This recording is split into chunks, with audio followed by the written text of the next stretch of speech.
Call Yahweh by Shema Bashah. Call Yahweh by Shema Bashah. All praises, glory, honor to Yahweh in the name of His Son, Yahweh Shah. Call Yahweh by Shema Bashah Mashiach. Fisherman Fazaya, I'm back with another video through the spirit, the power of Yahweh Shema Bashah. All praises, glory, honor to Yahweh in the name of His Son, Yahweh Shah. Lord willing, this will be edifying to you. Don't count this as a light thing. Through the spirit, the power of Yahweh Shema Bashah. All praises, glory, honor to Yahweh in the name of His Son, Yahweh Shah. Call Yahweh by Shema Bashah Mashiach. According to the Paleo Hebrew, we know Yahweh to be God, as a lot of other people may label Him the Heavenly Father.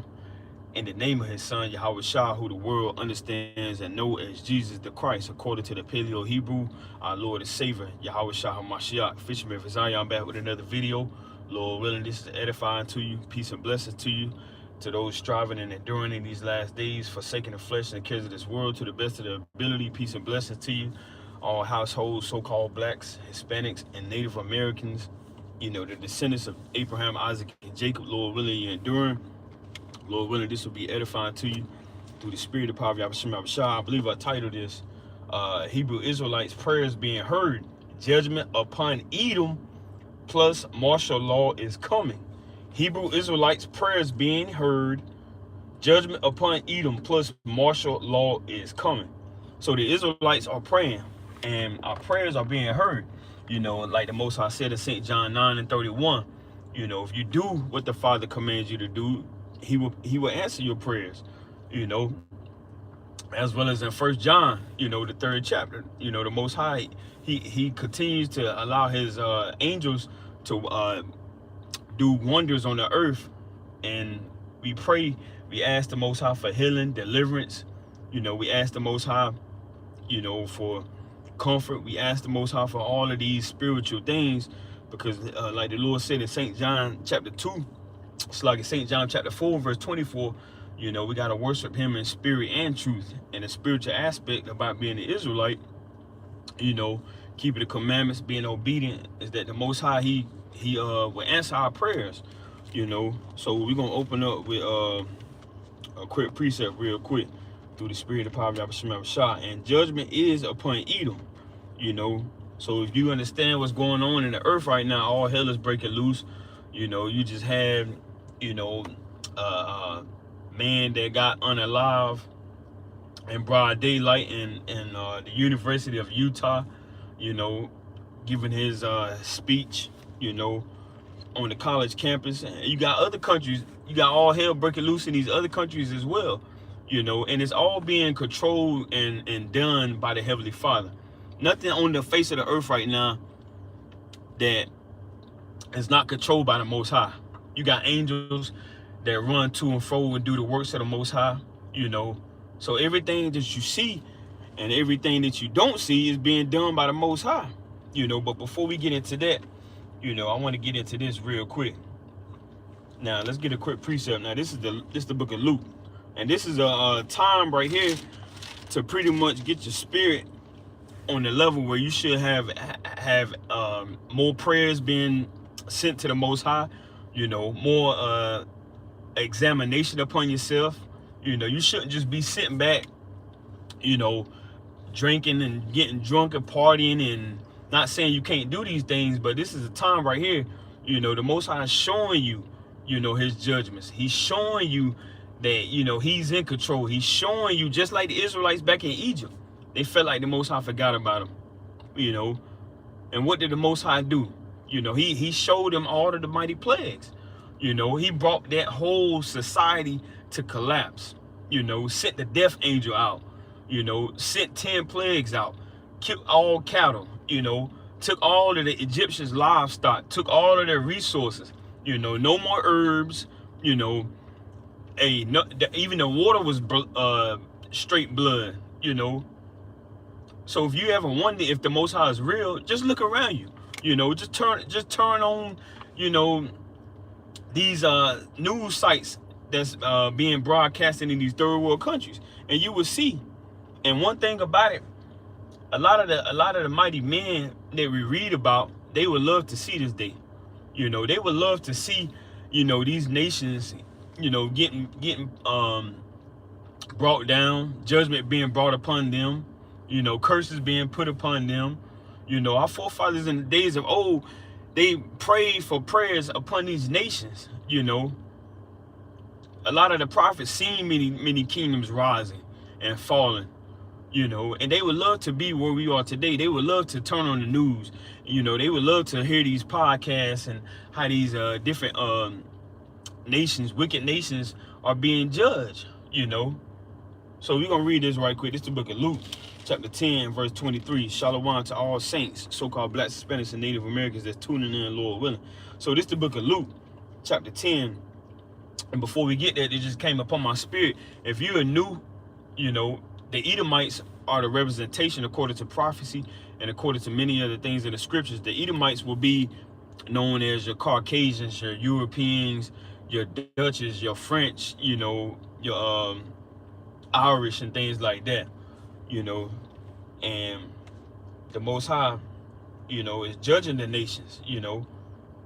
Not saying he's not judging the so-called blacks, Hispanics, and Native Americans. Not saying he's not judging the Israelites, but we mainly touching on, you know, the Most High overthrowing these countries. You know, you got all type of hell going on in, I believe it's France. You know, a block movement they got going on, trying to overthrow the government. You know, they blocking the streets, they blocking the highways, setting the highways on fire. No cars can get by. You know, we got, let me see if I can pull this up. It's all hell breaking loose. You know, I got a couple sites and pictures I'm not going to be able to get into a lot due to certain guidelines that YouTube has. And I don't want to get the channel shut down because I got a lot of videos that the Most High put on my spirit to do. So let me see if I can pull some of this up, if I may. Now, we got a lot of stuff that we got to get into, but I'm not sure if I'm going to be able to get some of these photos. Now, let me see. I might got it on my other phone. I think I do got it on my other phone. But nevertheless, yeah, I do got it on my other phone. But nevertheless, you had all type of resources being taken away from a lot of people in France. Now it's a lot of hell and high water that's being going on. So this is the book of Luke, chapter 10, and verse 23, and it reads, it says, and he turned him unto his disciples and said privately, blessed are the eyes which see the things that ye see. For I tell you that many prophets and kings have desired to see those things which you see, and have not seen them, and to hear those things which ye hear, and have not heard them. So a lot of our forefathers in the days of old, they would love to hear all of the things that we're talking about right now. They would love to see, you know, these countries being ransacked. You know, the government is trying to overthrow certain countries and cities. You know, you got all type of hell going on in the pole. You know, you got the citizens trying to overthrow the government, burning up buildings and things like that. You know, which ultimately is going to lead to martial law. A lot of these things that's going on, you know, where the president got to go, you know, and send out troops. You know, it's going to ultimately lead to martial law. It's going to lead to civil war, and it's going to lead to many things that's going to, you know, line up with prophecy, of course.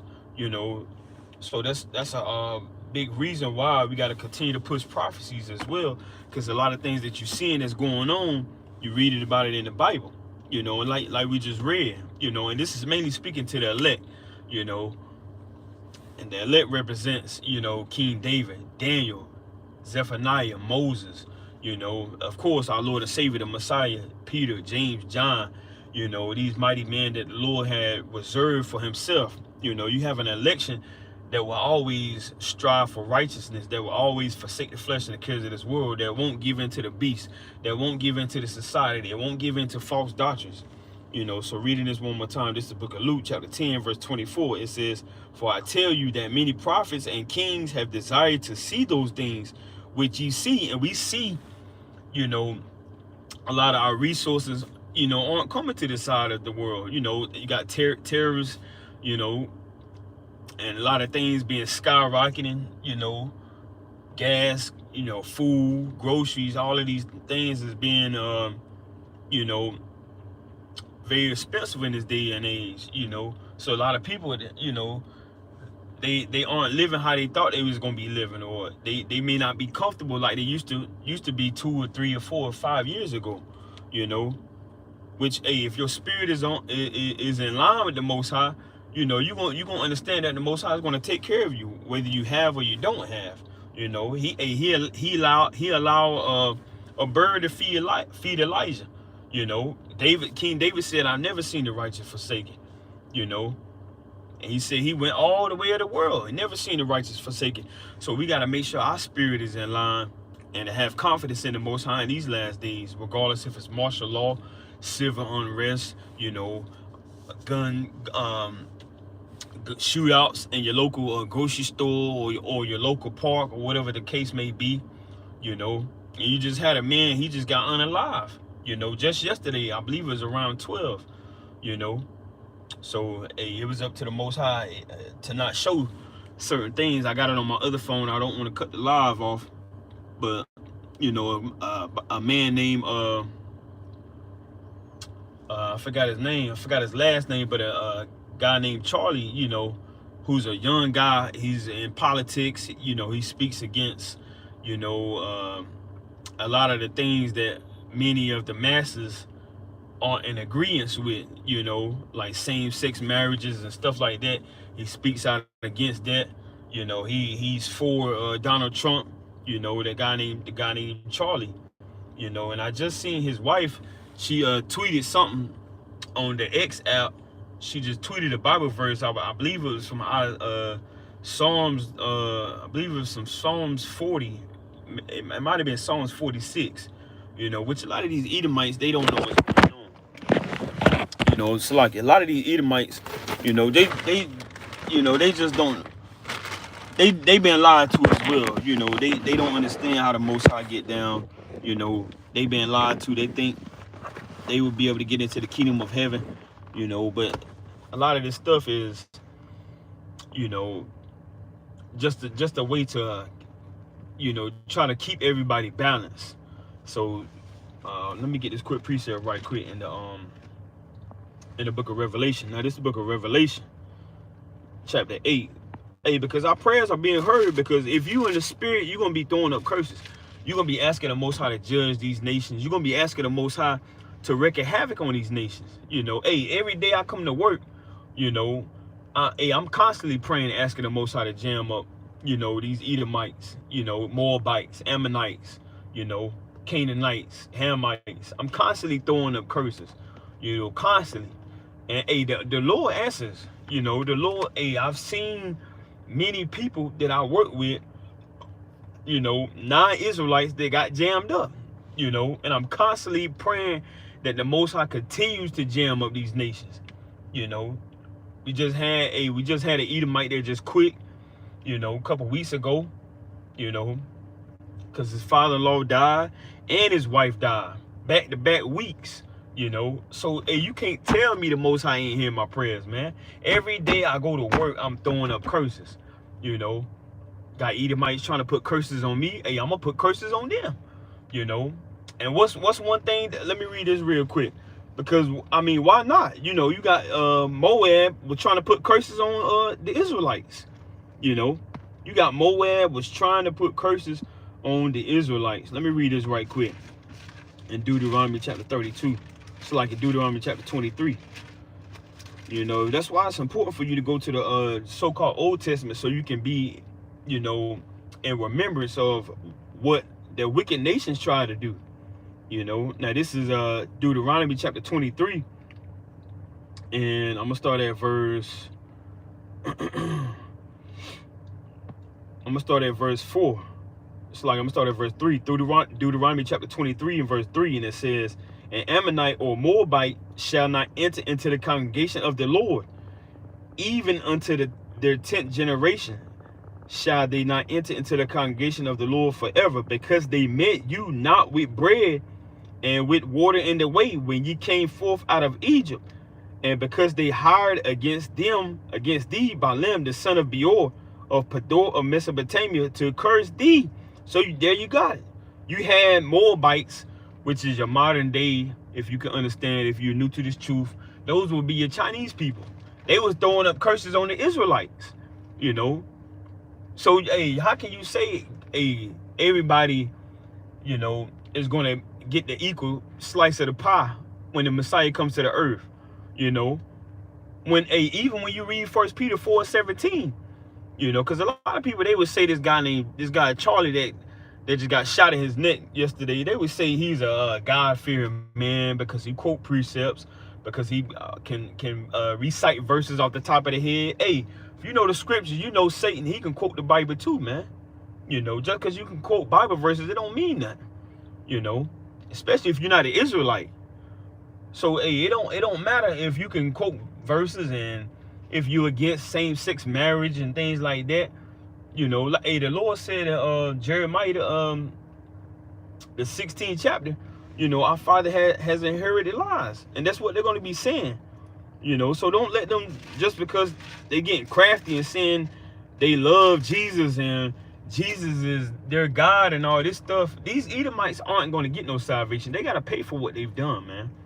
Let me get this real quick in Jeremiah the 16th chapter. This is Jeremiah chapter 16 and verse 19.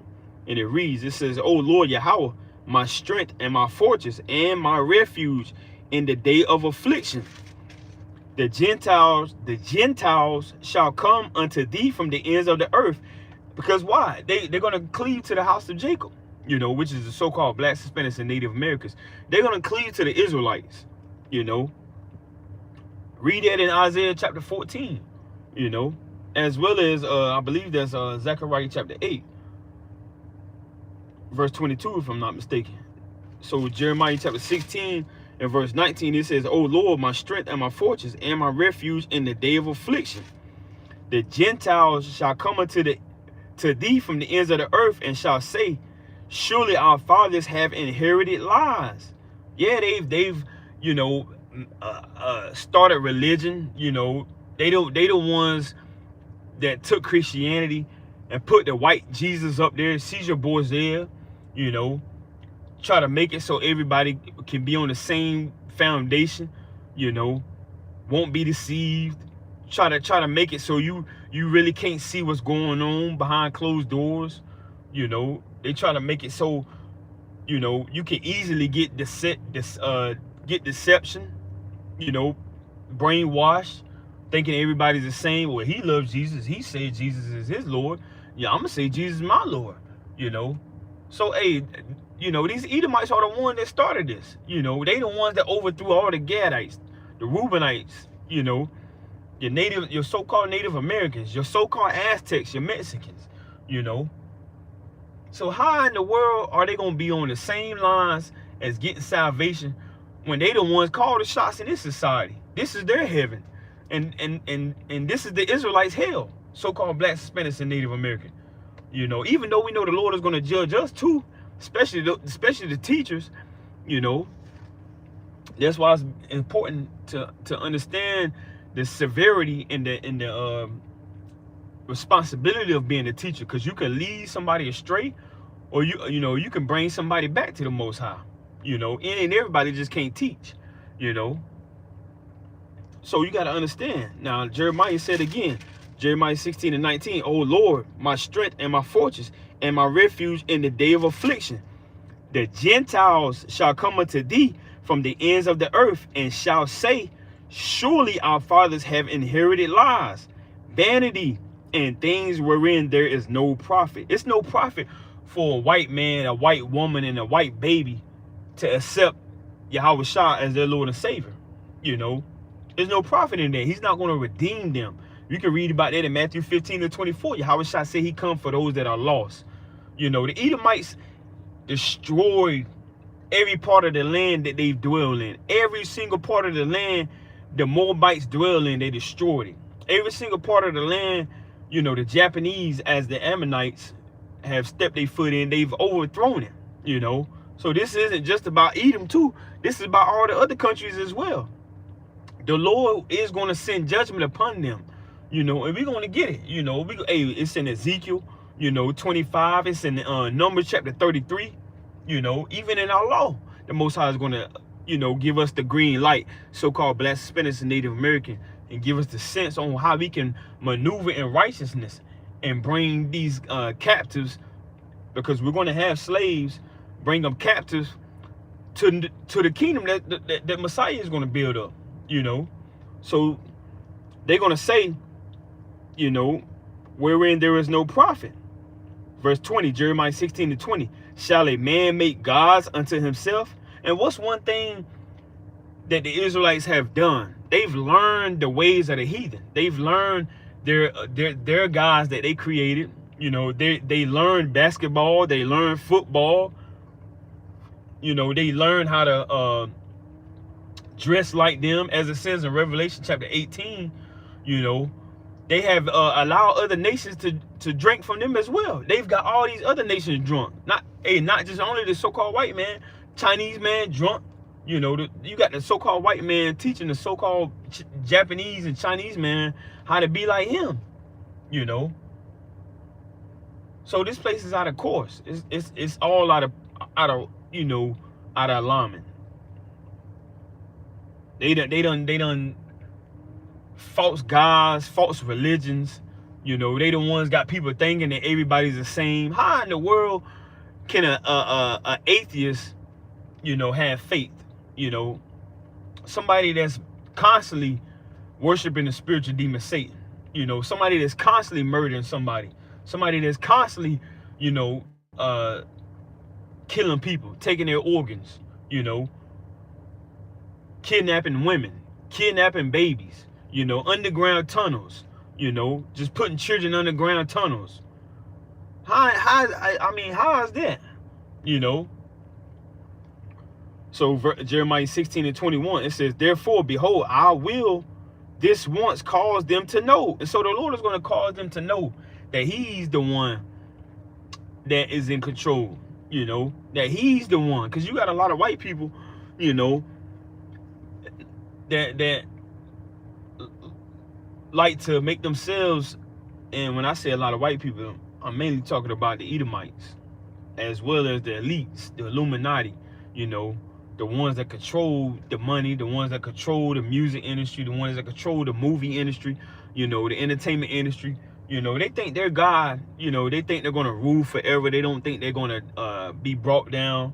But that's why the Lord is saying in Jeremiah 16:21, he will cause them to know, because the same way that Pharaoh thought that he was going to continue to stay on his throne, these other nations, their hearts are harder too. The same way Pharaoh, had Moses and Aaron going back and forth. That's why the Most High had to keep putting them plagues out there, because their mindset was already set. No, I'm not letting the Israelites go.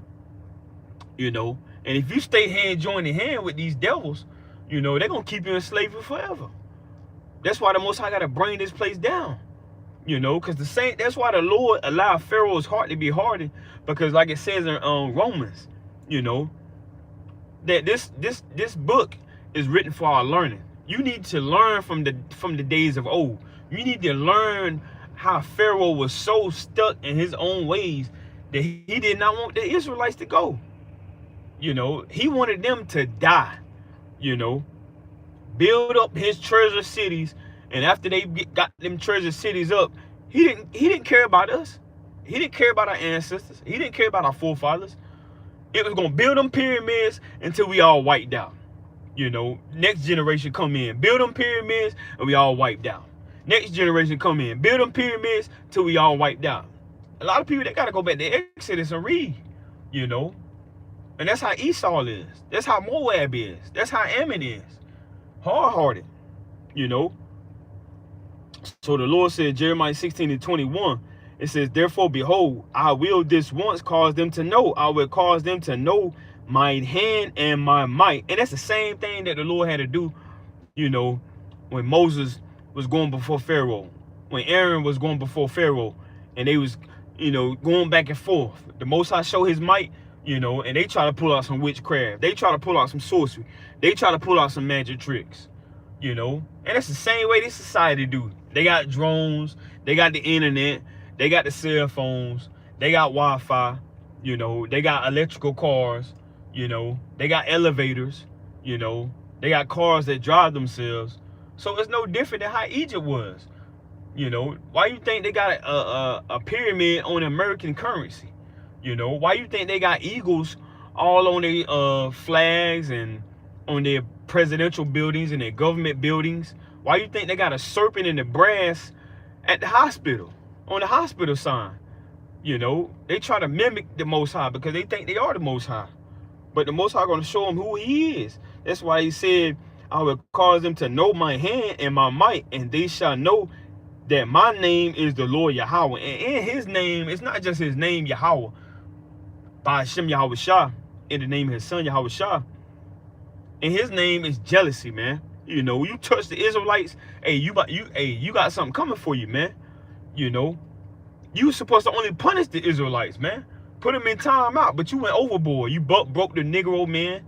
You know, you killed all of the Native American animals. You know, you brought diseases over here. You wiped out almost more than half of the Gadites, the Reubenites, Native Americans. You know, it done freaked us out. You know, so hey, we the ones that need a redeemer, man. You know, we the ones that need a Lord and Savior. You know, hey, and I'm almost certain, you know, a lot of people might think I'm crazy, but I'm almost certain that this was an inside job, man, where this Charlie guy got killed, you know, and that man on the thumbnail, you know, that looked like one of them you know, one of them hybrid Hollywood entertainment masks, you know. Stop thinking that everything you see is real, man. I'm almost certain that this was an inside job, you know, even though, hey, all things run through the Most High. But, hey, I mean, just look how Donald Trump set up that shooting at one of his rallies before he got elected as president. You know, I'm almost certain that this was an inside job, you know. And if it wasn't, all praise to the Most High. And even now, it is, you know, even now that a lot of stuff coming out, all praise to the Most High. Because the Most High still going to bring judgment upon these nations. But through it all, hey, we still going to pray and ask the Most High to overthrow this country, overthrow this society, so we can get out of here. You know, if you're in the right mind, if you're in the right spirit, I don't know anybody that just want to stay here. You know, I'm tired of being around these Edomites, man. You know, and they crafty. You know, they are very crafty. Stop thinking that just because they say Jesus and they say Bible verses that they love everybody, man. They are crafty. They were set up to be sneaky, skillful with their words. You know, skillful with how they fake a relationship. You know, that's the same thing they done in the 1400s, man. You know, act like they cool with you, act like they buddy with you. Next thing you know, they coming and they stab you in the back, you know. And I'm a Gadite, so, hey, I don't trust nobody that's a non-Israelite, you know. And even to the day, you still, you gotta be wise how you trust your own people too, you know. Not saying we can't love our people, but you still gotta be wise, you know, have some discernment in these last days, you know. It don't matter if it's your brother, it don't matter who it is, man, you know. Because we living in the days where love is wax cold, that's what I'm saying. But as far as these other nations, you know, hey, I don't care that you saying anything about Yahweh Shah, you know. They don't do nothing. They don't do no justice for you, you know. I forgot to read this other precept. I believe it was Zechariah. So Zechariah chapter 8 and or was it Zephaniah? It might have been Zephaniah. Let me see if I can find this precept real quick.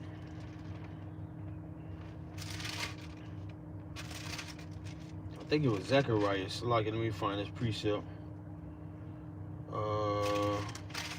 Because they inherited lies, you know. So like, I'm going to start at verse 21. This is Zechariah chapter 8 and verse 21. And it reads, it says, and the inhabitants of one city shall go to another, saying, let us go speedily to pray before the Lord and to seek the Lord of hosts. I will go also. Yea, many people and strong nations shall come to seek the Lord of hosts in Jerusalem and to pray before the Lord Yahweh. And that's coming on a major way, in a major way, on a major scale. These other nations, they're gonna cleave into the house of Jacob, so-called Black, Hispanics, and Native Americans. You know, they're gonna have to learn from the Israelites. You know, they're gonna have to learn how to keep the feast days, how to keep the high holy days, you know, how to keep the civil laws, the moral laws, you know, marriage laws, unclean laws, clean laws, eating clean foods, things they can't do with unclean foods. They're gonna have to learn all that, you know.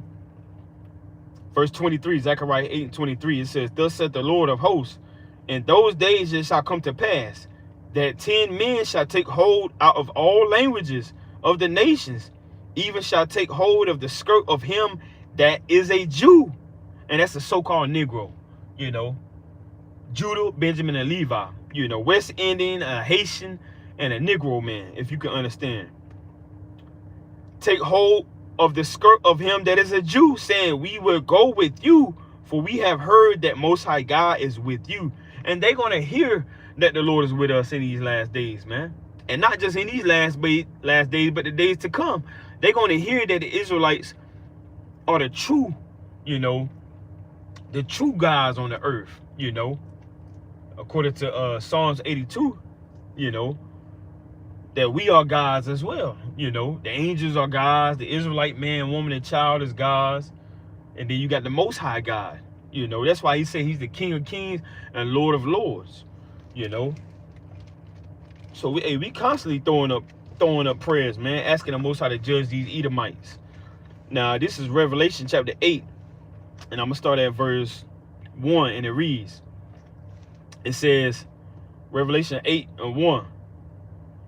It says, and when he had opened the seventh seal, there was silence in heaven about the space of half an hour.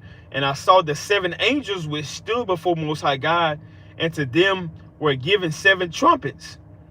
And another angel came and stood at the altar, having a golden censer, and there was given unto him much incense, that he should offer it with the prayers of all saints upon the golden altar which was before the throne. And the saints represents the Israelites, according to Psalms 148, verse 13 on down, you know. So the Israelites' prayers are being taken up by the angels, you know. So every time you pray, asking the Most High to jam up your so-called white boss for writing you up, for doing something that you know, you was trying to help company out, they just write you up just out of the blue because they hate you. It's in their DNA to hate a so-called black man, black woman and child, so-called Native American woman and child, so-called Hispanic woman and child. You know, it's in their blood, man. They was created to hate us, man. You know, let me get this real quick in Psalms 83. I believe it's Psalms 83. Psalms 83 real quick. It's in their blood, man. You know, when them real horns come out, when they show their real colors, you know, then you know they really hate us, man.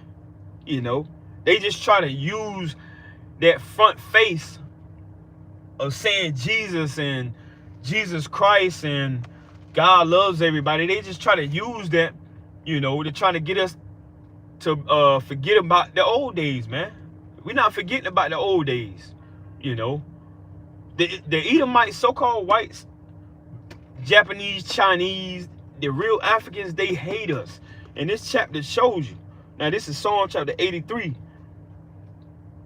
And I'm going to start at verse 1. This is a mighty chapter right here. Psalms 83 and 1. It says, keep not silence, O God. And we don't want the Lord to keep silence, man. We want the Lord to continue to bring judgment upon these nations, man.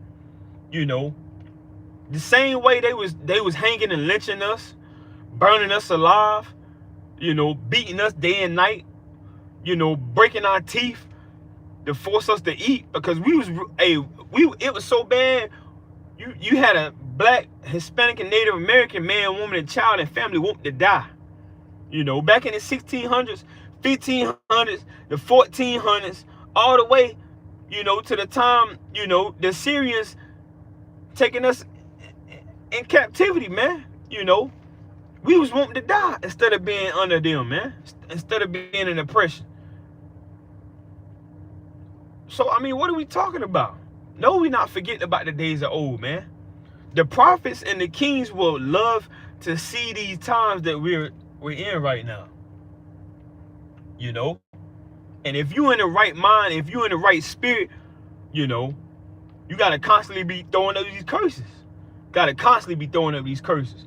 Not a day should go by. I mean, it's a beautiful thing to pray that the Most High increase your household. If you got a household, the Most High increase your wife, your children, increase your spirit, increase your faith, But you can pray. You can also pray that the Most High continue to jam up these white people, these Chinese people, these Japanese people, these African people. Because, what nation had not had a part in selling us, man? Selling our daughters, like it says in First Maccabees 2:10. What nation has not had a hand in the slave trade? Hand in rape, robbing, and murdering? What nation has not overthrown a so-called black, Hispanic, and Native American? Don't come to me with Jesus loves everybody. Jesus paid it all. Jesus forgave us. The Messiah forgave no man for butt breaking the Negro man. The Messiah ain't forgave nobody as a white man, Hispanic, it's like a white man, Japanese man, African man. He has not forgave no wicked nation for all of the atrocities that they done, man.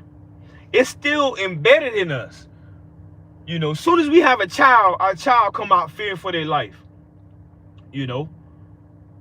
How is that? Why is that? You can't explain that. I mean, it's just over 4,000 years of hell, man. So Psalms 83:1, it says, keep not silence, O God, hold not thy peace, and be not still, O God, for lo, thine enemies. So the same enemies that we got are the Most High enemies. The same enemies that the Most High got is our enemies. And it's going to explain it. It's going to tell you. It says, for lo, thy enemies make it tumult, and they that hate thee have lifted up the head.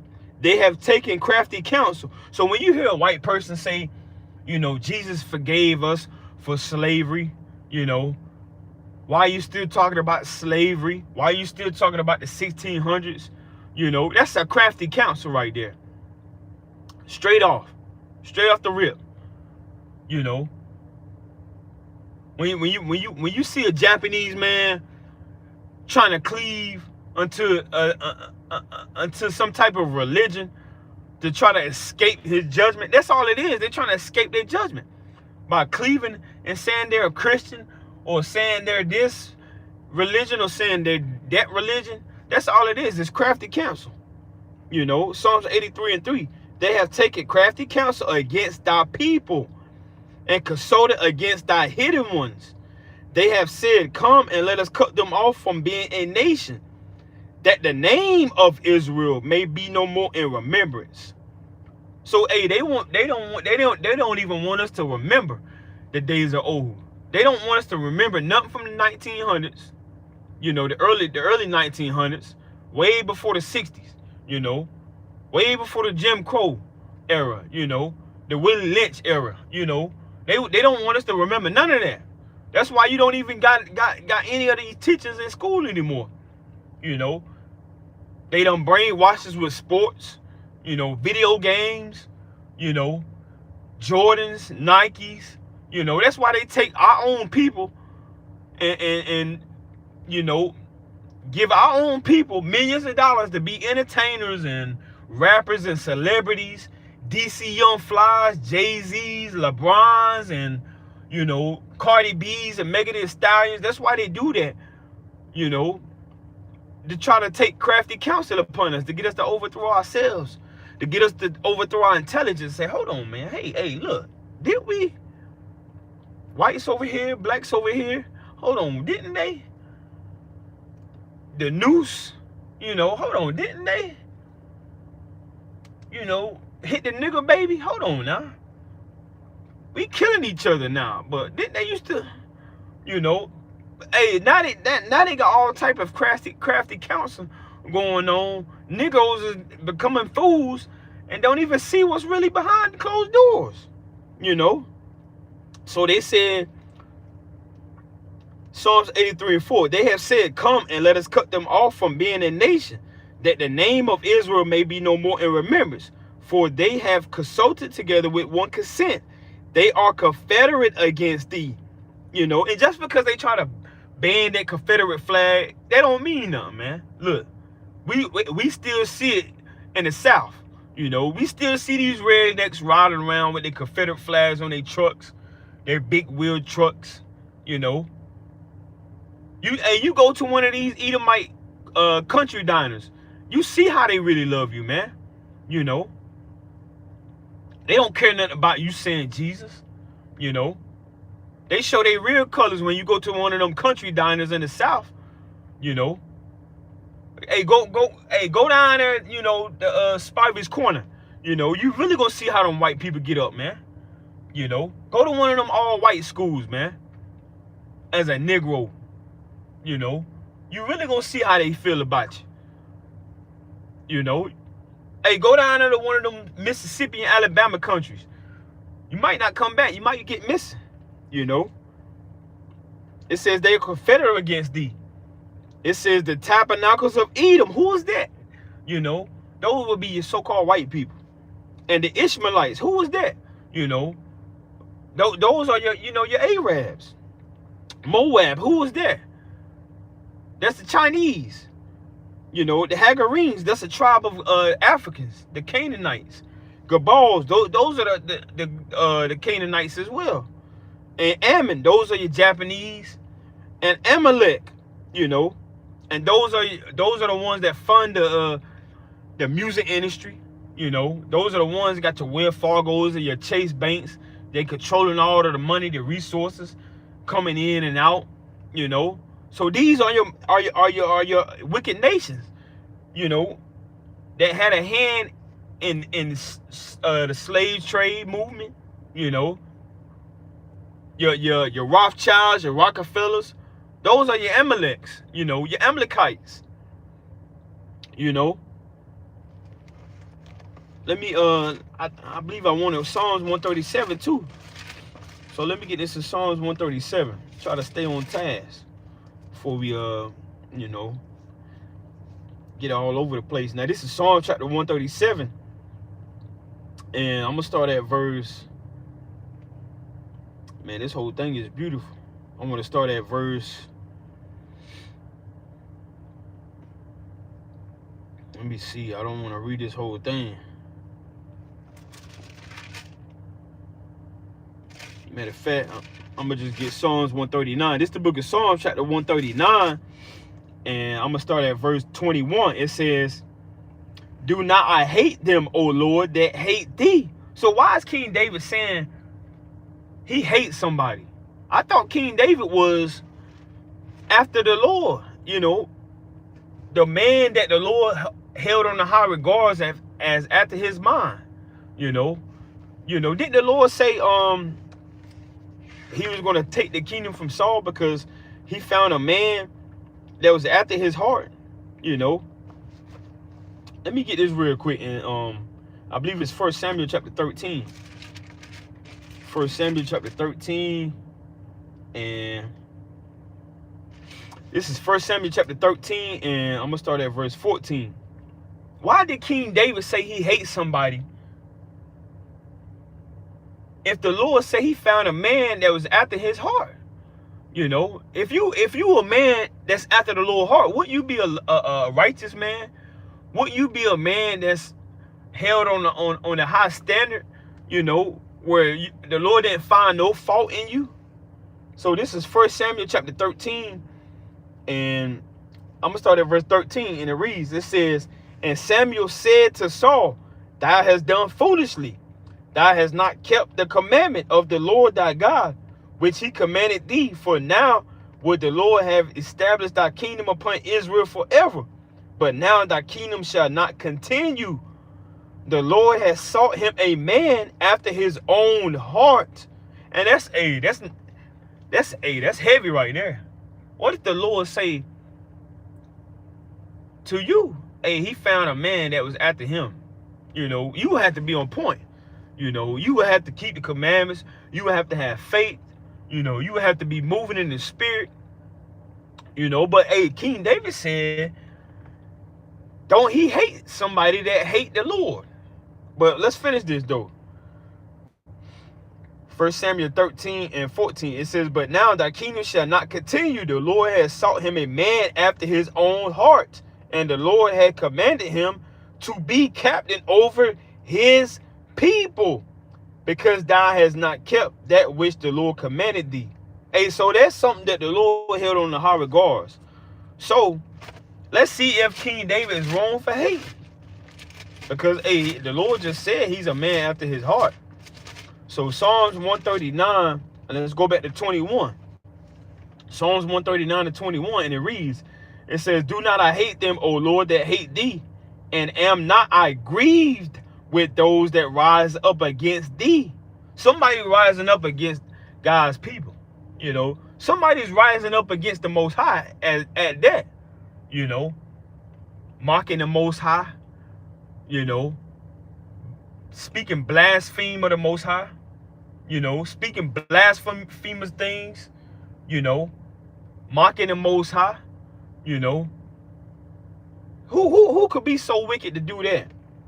You know, it says, I hate them. Psalms 139 and 22, it says, I hate them with perfect hatred. I count them my enemies. And who could King David be talking about? He's talking about the same people in Psalms 83. You know, the Edomites, the Moabites, you know, the Philistines, you know, the Gabals, you know, the Ammonites, the Amalekites. That's who King David was saying he hate. You know, Shalom. King David ain't saying he just hate his own people. He's saying he hate white people. He hate Japanese people. He hate Chinese people. You know, he hate Hamites. You know, the real Africans. That's who King David was saying he hate. You know. So how can the Israelites be wrong for moving in the spirit of our forefathers, our mighty king, you know, that represents the elect, the house of David? You know, how can Israelites be evil?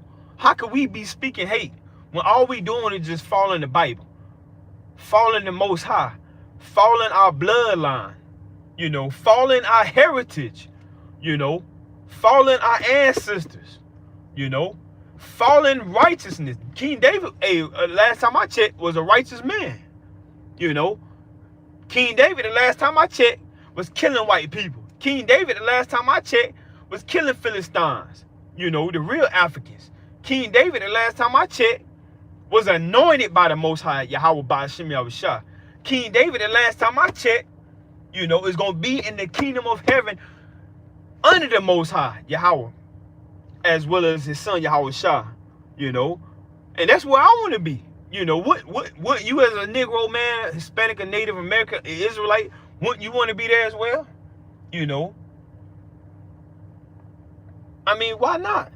You know. And then he goes on to say, Psalms 139 and 23, it says, search me, O God Most High, and know my heart. Try me and know my thoughts, and see if there be any wicked way in me, and lead me in the way of everlasting. So he said he just hates somebody. And he just said, Lord, search my mind, search my spirit, and see there's nothing wicked in me. So how can he be wicked for hating somebody that straight slaughtered a whole nation? You know, here it is, been over 3,000 years. We've been under the oppression of getting beat, robbed, spoiled, murdered, rape, you know. Same thing been going on, you know. Moses was dealing with these nations, you know. Ezekiel was dealing with these nations, you know. Joshua, Jeremiah was dealing with these nations, prophesying against these nations, you know, praying against these nations. So why not? I mean, what? I mean, hey, look. Why wouldn't I do the same thing that the mighty men before me did? You know. So let's go to Revelation 5 and 8. Revelation chapter 5 and verse 8. Now the Lord said, Revelation chapter 5 and verse 8, and it reads, it says, and when he had taken the book, the 4 beasts and 24 elders fell down before the Lamb, having every one of them harps and golden vials full of odors, which are the prayers of saints. And we're going to constantly send prayers up to the Most High that he continue to kill these white people, man. You know, whether you want to hear it or not, whether you like it or not, you know, whether I get arrested for saying this, whether the YouTube channel gets shut down or not, you know, it's all of righteousness, man. Because unless these nations get put in subjection under the Most High, evil is still going to be on the earth. It's still going to be on the earth. You know. Now, the Lord, paraphrasing, the Lord also said when the people are in authority, they rejoice. But when these other nations are in authority, not just only we mourn, but the earth mourn. You know, chemtrails, GMO foods, you know, places overthrown,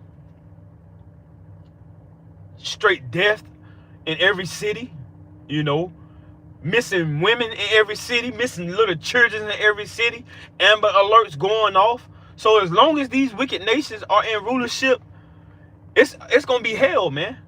You know. So why not throw up these prayers? You know, why not? Why not? You know.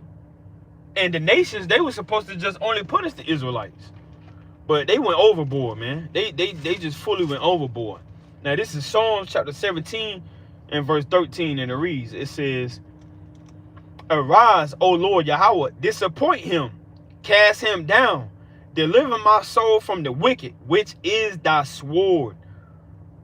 So how in the world can, you know, a white man, white man, Japanese man, Chinese man, woman and child, how can they get salvation when King David just said they are the sword of the Lord, you know? And what does the Lord use his sword for? To punish the Israelites, you know? You get jammed up, you get jammed up, the Lord's probably gonna allow you to be jammed up by the nations, you know? Get thrown in the system, you know. A so-called white cop done got you, you know. So I mean, you know, what are we talking about? Let me read this one more time.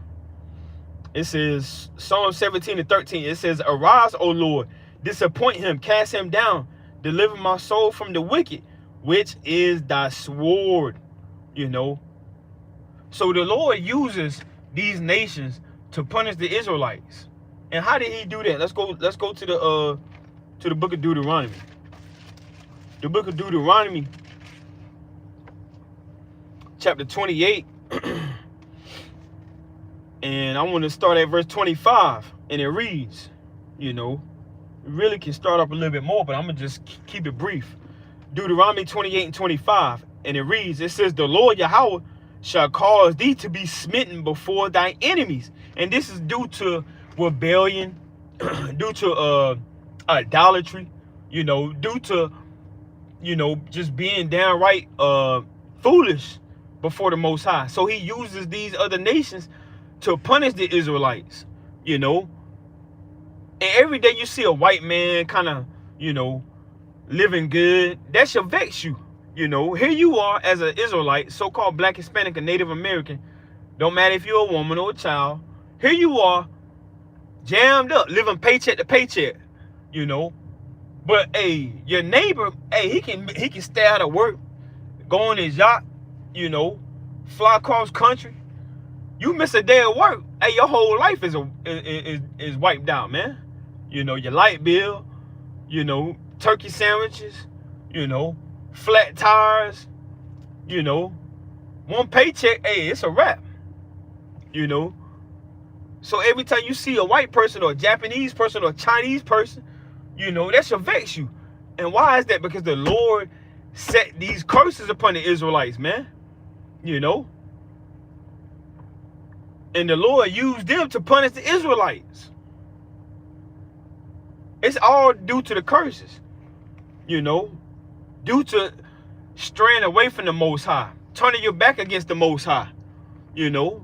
So, hey, we had to be put in time out. And who put us in time out? The Most High put us in time out by his creation, you know, which is the wicked, you know, so-called white man, Canaanite, Hamite, the real Africans. So the Lord said, Deuteronomy 28:25, the Lord shall cause thee to be smitten before thy enemies.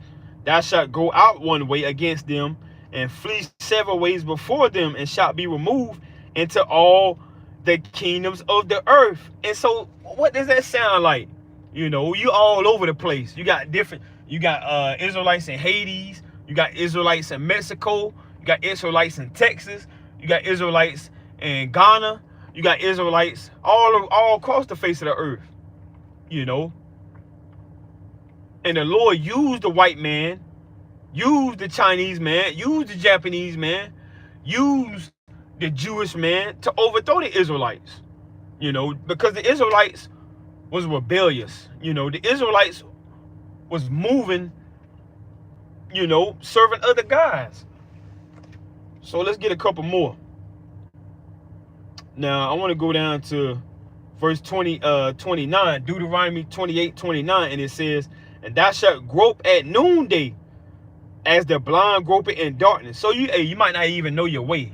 You know, the blind leading the blind. You thinking, hey, the Christian church is the way. You thinking Islam is the way. You know, you thinking the blood joining the gang is the way. You thinking joining the Crips is the way. You know, you thinking, you know, all these wicked things is the way. Because you blind. Hey, the Most High, he took a lot of our resources away from us. You know. It's like I'm trying to fix this. And we've been jammed up ever since. Deuteronomy 28:29, and thou shalt grope at noonday as the blind groping in darkness, and thou shalt not prosper in thy ways. You know, so you still trying to hit the lottery. You know, you still trying to make it to the NFL. You still trying to make it to the NBA. When the Most High will not allow you to get above and beyond a so-called white man, a so-called Chinese man, a so-called Jewish man. Hey, it's not happening. Not in this kingdom. Not in this society. You know. That's why in Haggai 1:6 it says the Israelites, they make a living and they make wages and they earn wages, but they put it in a bag with holes in it. You know, because we were sent here as a punishment. We were sent to America as a punishment. You know, the Lord put our enemies above us as a punishment. You know, so why not constantly throw up prayers against your enemies? You know, this is their heaven. You know, the $100 bill, that's their money. $20 bill, $50 bill, $5 bill, $1 bill. You got Israelites killing one another for their own enemy money. You know, when the Most High says store your riches up in heaven. You know, killing one another for their enemy car. Killing one another for a Ford. You know, for a Tesla. You know. So the Lord said, Deuteronomy 28:29, and we're reading this because we just read Psalm 17 and 13, how the Lord said from King David that the white man, Chinese man, Japanese man is the wicked, which is the Lord's sword. When he want to punish the Israelites, he uses the white people. He used the Chinese people, you know. So we showing you how, due to these curses, that the white man is going to be over you, you know. And these Christians want to try to make themselves equal. you know, and defend these people, man, when they don't understand what the Lord set up, you know. So the Lord said, Deuteronomy 28:29, thou shalt grope at noonday as the blind groping in darkness, and thou shalt not prosper in thy ways, and thou shalt be only oppressed and spoiled evermore, and no man shall save thee. Not Martin Luther King, not Marcus Garvey, not Malcolm X, not the Black Panther movement. You know, nobody is going to save the Israelites out of these conditions, you know. And we're going to rest right there. There's many more that I want to... Matter of fact, I'm going to just read this. Deuteronomy 28:47. And it says, and remember, if you just hopped in, if you just tuned in, why are we reading this? Because in Psalm 17:13, it says the Lord uses these other nations, non-Israelite people. If you're a white man, if you're a Chinese man, if you're a Japanese man, if you're a Jewish man, you know, with the small hats on, the Lord prophesied, the Lord spoke upon so-called blacks, Hispanics, and Native Americans that the white people will be over them due to punishment, due to going against his covenant, going against, you know, his commandments, going against his prophets. Deuteronomy 28:47, and it says, matter of fact, I'm going to start at verse 45. Deuteronomy 28:45, it says, moreover, all these curses shall come upon thee, and shall pursue thee, and overtake thee till thou be destroyed, because thou hearkenest not unto the voice of the Lord thy God, to keep his commandments and his statutes, which he commanded thee. And they, what is it saying? And they, it's saying the curses. You know, the white people being over us, white people having more money than us, white people living better than us, you know, going to better schools than us, driving better cars than us, you know, having more resources than us as a entire nation. You know, it says, and they shall be upon thee for a sign and for a wonder, and upon thy seed forever, because thou servest not the Lord thy God with joyfulness and with gladness of heart, for the abundance of all things. Check this out. It says, therefore shalt thou serve thy enemies. It's saying you're going to serve that white man at his corporation. You working for a billionaire, you know, and you only getting $100, you know. You're only making $15 an hour, you know. It says, therefore shalt thou serve thy enemies, which the Lord shall send against thee, in hunger and in thirst and in nakedness and in want of all things. And he shall put a yoke of iron upon thy neck until he have destroyed thee. See that? And so, hey, that's why the Lord said, let's go back, Psalm 17:13. It says, arise, O Lord, disappoint him, cast him down. So, hey, we want the Lord to cast the white man down. We want the Lord to cast down the Chinese man. We want the Lord to cast down the Japanese man. We want the Lord to cast down the Amalekites. We want the Lord to cast down the Hamites, the Canaanites, you know. It says, Psalm 17:13, arise, O Lord, disappoint him, cast him down, deliver my soul from the wicked, which is thy sword. You see that? And that's why you got to constantly be throwing these prayers up, man. You know. Now, let me get this in Psalm 37. You know. And that's prophecy for you right there. The Lord said that was going to happen, and it surely did. You know, Psalm 37:14, and it reads, it says, the wicked have drawn out the sword and have bent their bow to cast down the poor and needy. And that's what they do every day. And it's not just talking about your homeless people, you know. It's not just talking about people that just sit by the liquor store, you know. It talks about those, you know, that was stripped, you know, the needy, you know, those that need salvation out of this society, you know. Psalm 37:14. It says, the wicked have drawn out the sword and have bent their bow to cast down the poor and needy, and to slay such as be of upright conversation. And all we doing is saying Yahushua is going to come back and put them in chains, man. Put them in slavery. You know, dash their babies against the stone like they did our babies, you know. ravish and rape their women like they did our sisters. And that's upright conversations, man. But they saying we devils, They're saying we're what's the word? I forgot the word. Anti-Semitism and things like that, So I'm going down to verse 17. Psalm 37 and 17, it says, for the arms of the wicked shall be broken. So the Lord, he's going to overthrow this society, man. He's going to overthrow, the Rothschilds, He's going to overthrow all of these illuministic ones, man. For the arms of the wicked shall be broken. And that's why judgment is being brought upon them, and the Lord is going to continue to bring judgment upon them. And in their third world countries, their currency is going to be overthrown, their military is going to be overthrown, their corporations is going to be overthrown, all of their riches and wealth is going to be overthrown, and surely it's going to be given to the Israelites, as it states in Daniel. The kingdom is going to be taken and given to the so-called blacks, Hispanics, and Native Americans. Now, reading it again, Psalm 37 and 17, it says, for the arms of the wicked shall be broken, but the Lord Yahweh upholdeth the righteous, which also is a representation to the elect, the so-called black, Hispanic, and Native American woman and child, man, woman, and child. Now, I also wanted to get, I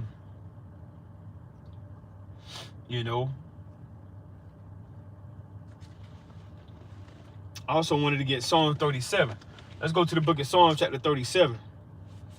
I had a couple more precepts that I wanted to get into.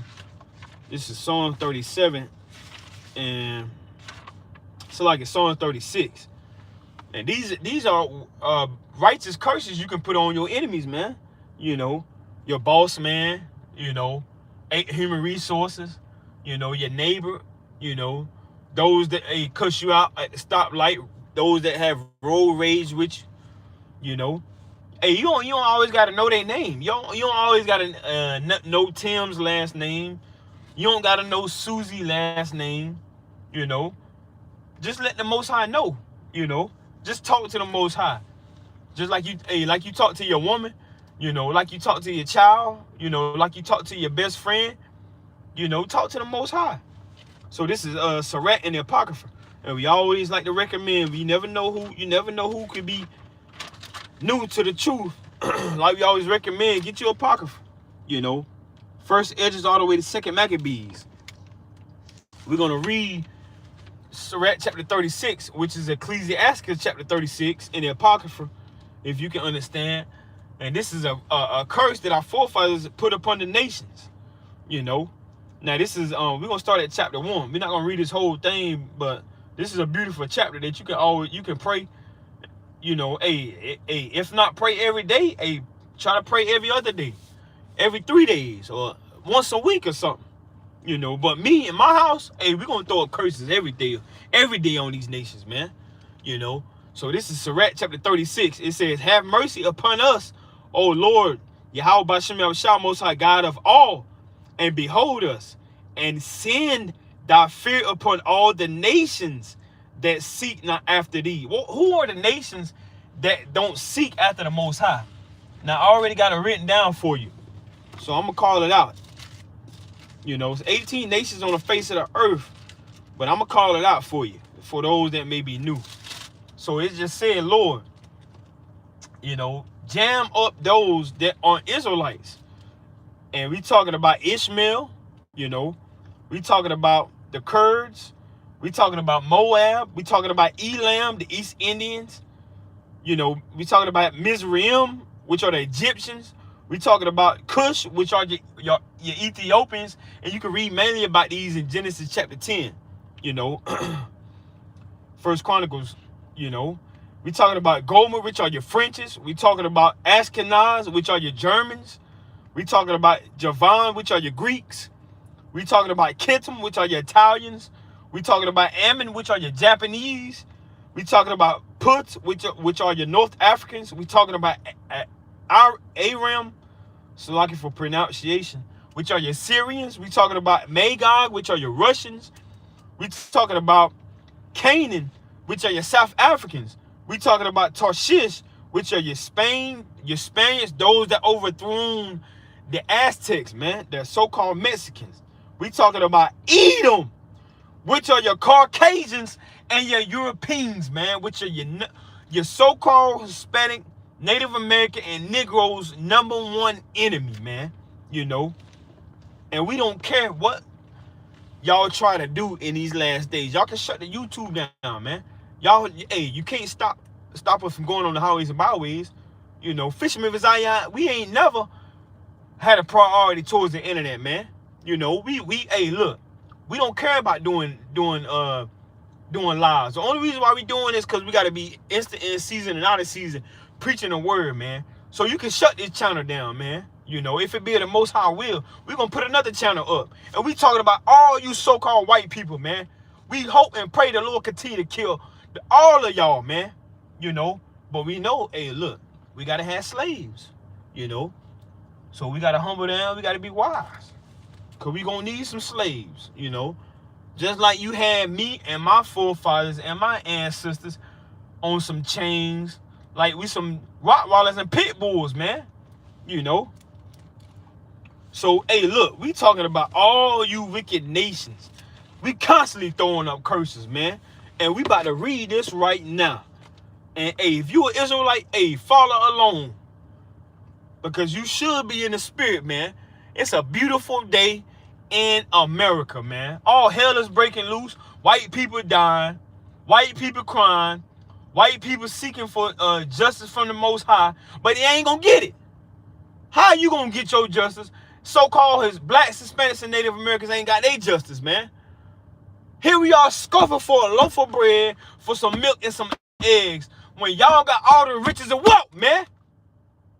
It don't make sense to me, man. At all. I'm glad white people dying, man. I'm glad these countries getting overthrown, man.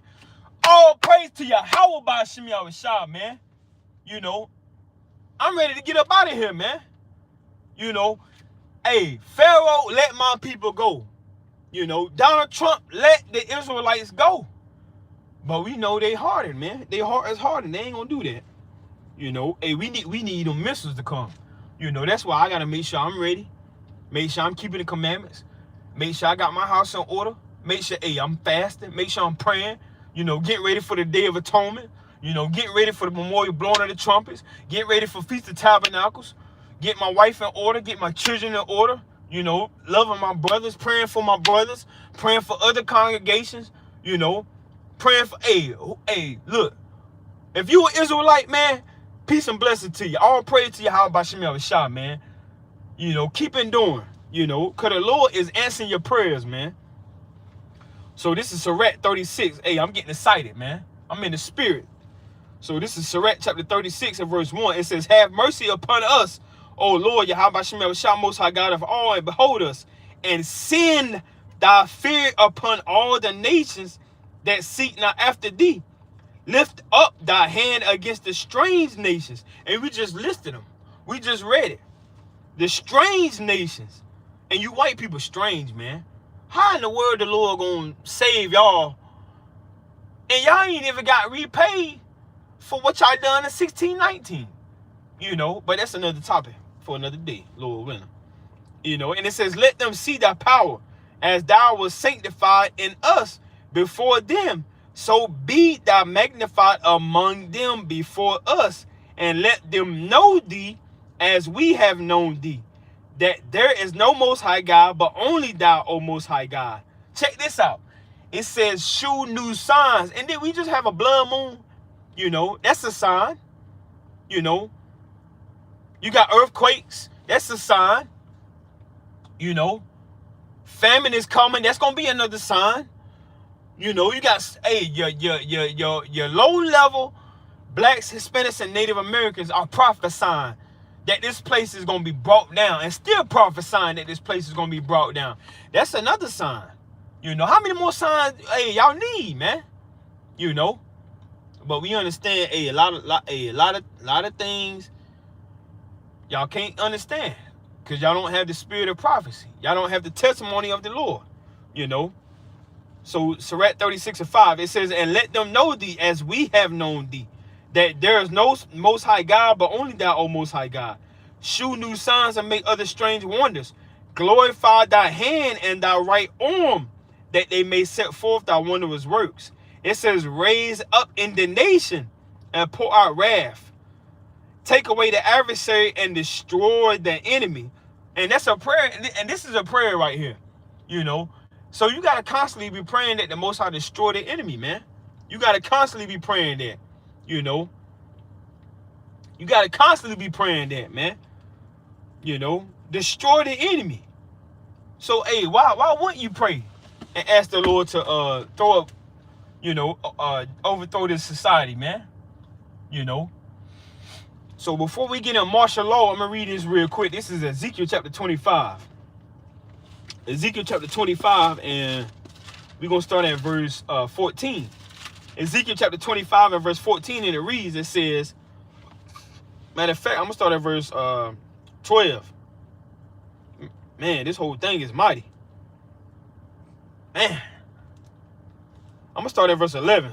Ezekiel chapter 25 and verse 11, and it reads, it says, and I will execute judgments upon Moab, and they shall know that I am the Lord.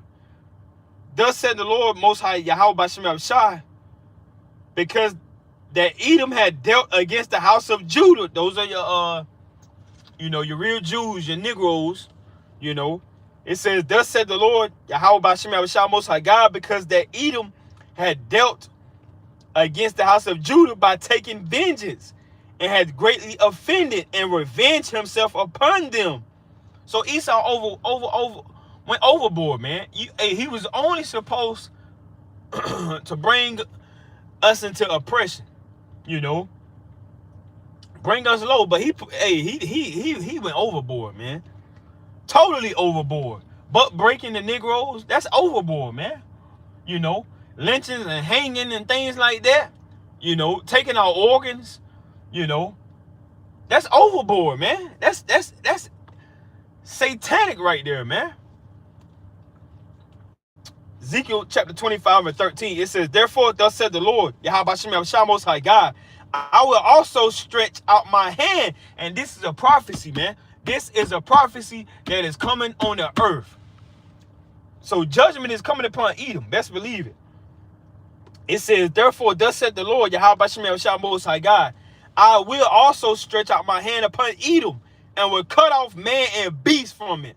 And I will make it desolate from Teman, and they of Dedan shall fall by the sword. And I will lay my vengeance upon Edom by the hand of my people Israel. And that's coming, man. Lord willing, I get to see that. You know, if it's of the Most High will, then I'm of the election. You know, Lord willing, I get to see that. Lord willing, I'm in that number, according to the 144,000 in the book of Revelation. You know, Lord willing, I'm one of those 12,000 men. You know, and Lord willing, the mighty man on this live is of that number as well. You know, so it says Ezekiel 25 and 14, and I will lay my vengeance upon Edom by the hand of my people Israel. You know, and Donald Trump represents the Edomites. You know, Charlie, you know, if I'm not mistaken, he represents the Edomites. You know, so regardless if he's alive or regardless if he's dead, you know, judgment is coming, man. Judgment is coming. You know, and his wife, she can tweet all the Bible verses she want. You know, she can tweet all of the Bible verses she want. It's not gonna do anything. It's not gonna do anything. You know, and you can say whatever you want to say about me. You know, but what you can't say is that I didn't get overthrown in the 1400s, 1492. You can't say that these Edomites didn't take my land. You can't say they didn't kill the Gadites. They didn't kill the Native Americans. You can't say that, because if you do, you're going to be a fraud. You're going to be a liar, you know, and you're going to be a sellout, you know. You can say what you want to say about me, but what you can't say is that the Most High, he ain't going to judge these nations. You know, he's going to judge them. Ezekiel 25 and 14, it says, and I will lay my vengeance upon Edom by the hand of my people Israel, which are you so-called blacks, Hispanics, and Native Americans, we are the Israelites. And they shall do in Edom according to my anger. So you gotta, hey, look, y'all Christians y'all gotta go to Ezekiel and break this down for me. You know, I have yet to see a Christian break down prophecy, man. I have yet to see your top theologian, your top Christian pastor break this down, man. They ain't gonna do it. They not gonna do it. You know, it says, and they shall do in Edom according to my anger and according to my fury, and they shall know my vengeance, said the Lord Most High God. See that? Now, it says Ezekiel 25, prophecies of judgment on the nations. You know, number 35. Now, the only way this place can be cleansed is if blood is shed, man. You know, the only way this place can be cleansed is if blood is shed. You know, so why not throw up curses on these nations, man? Now, this is number 33. So, like in number 35 and verse 33, and it reads, it says, so ye shall not pollute the land wherein ye are, for blood it defileth the land, and the land cannot be cleansed of the blood that is shed therein, but by the blood of him that shed it. You see that?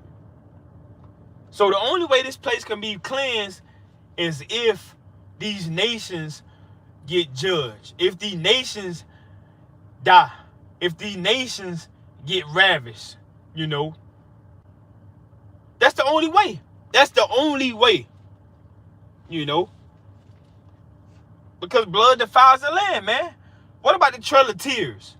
You know, what about the so-called Black Holocaust, man? You know, what about the millions of so-called Negroes that got forced into slavery? And those that didn't make it on the other side, what about those that was thrown off of the boats? You know, when did Europeans repay that? You know, because last time I checked, you can't cash no check in a representation for a man having his life taken. It's not the same value. It's not. You know, $1 million is not equal to somebody's life being taken from them. You know, $1 million is not the same value as you taking somebody's land and put your name on the land. You know, putting your putting your corporations on the land. You know, all the money in the world won't repay me for what they done to my ancestors. You know, Oneida, Cherokees, the Blackfoot. You know, it's a whole map I can show you. So-called Native Americans got overthrown, man. You know, and not just them, but the Negroes, the real Jews, the Benjamites, the Judites, the Ephraimites, the Manassas, you know, all 12 tribes, you know. Hey, and best believe martial law coming. This just the start, man. This just the start of martial law. Best believe martial law is on the way. Ain't no way these so-called white people gonna allow all these shootings to take place in broad daylight.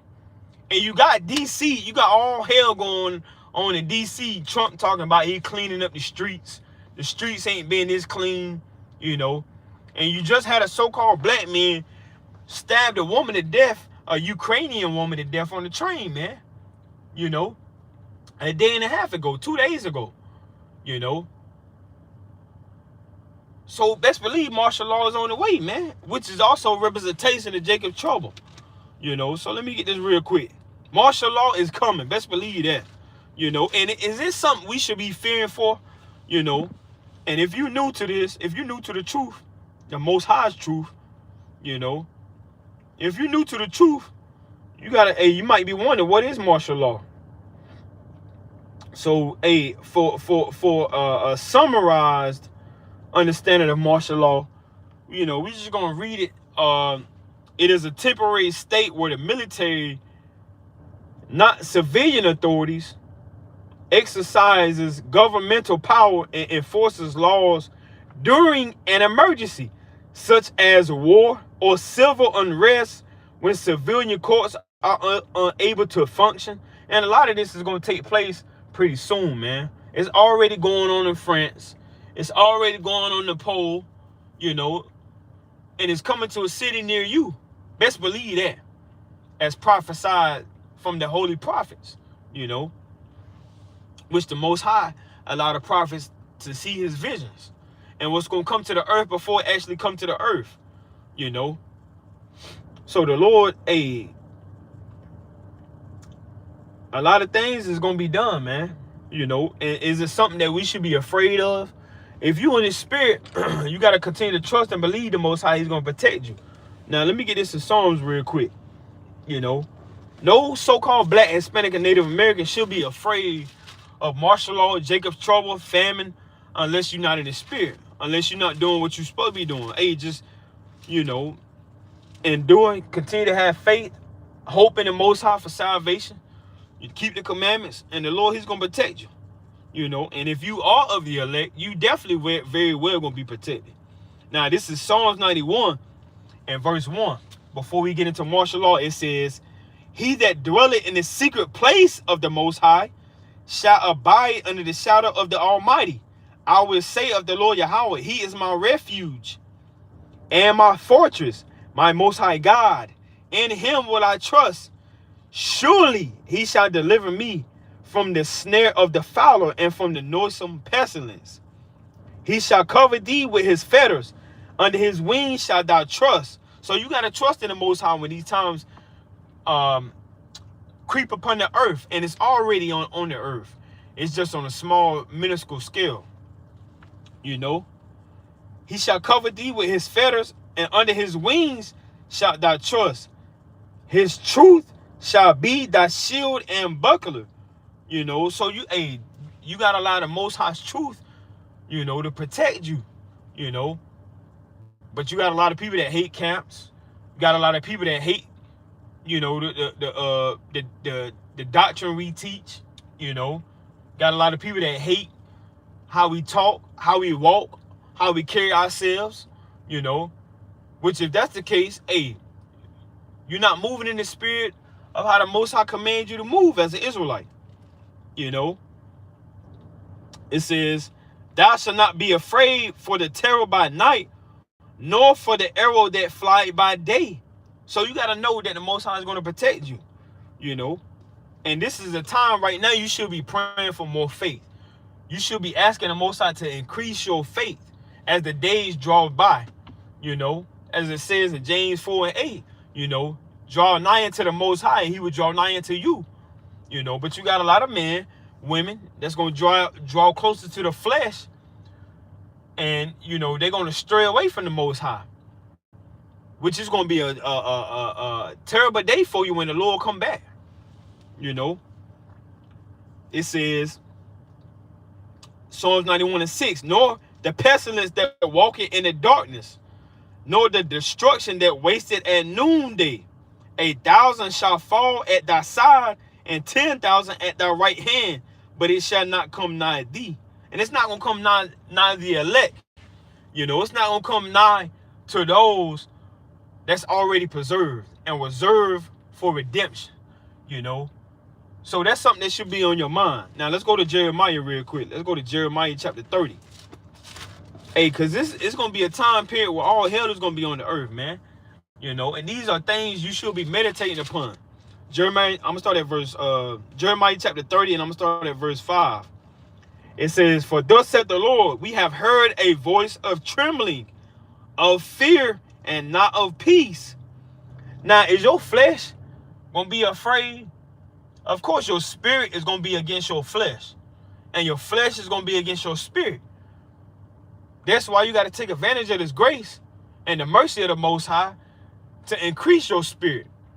So your spirit can remind your flesh that it's not in control, you know. Because the Lord, hey, he said, don't fear those that can kill the flesh, but fear the Almighty that can take the flesh and the soul, you know. Don't fear the man that's gonna, put a gun to your head or gonna put your head on a guillotine. Don't fear the military, man. Fear the Most High. That's the one that's in control. Didn't I believe it was Elijah. Didn't Elijah say there's more of them than it is? It's more of us than it is of them. Let me get this precept right quick.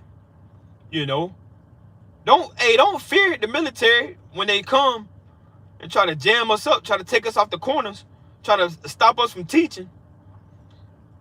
Now I want to get this real quick. It was Elisha. Now this is 2 Kings.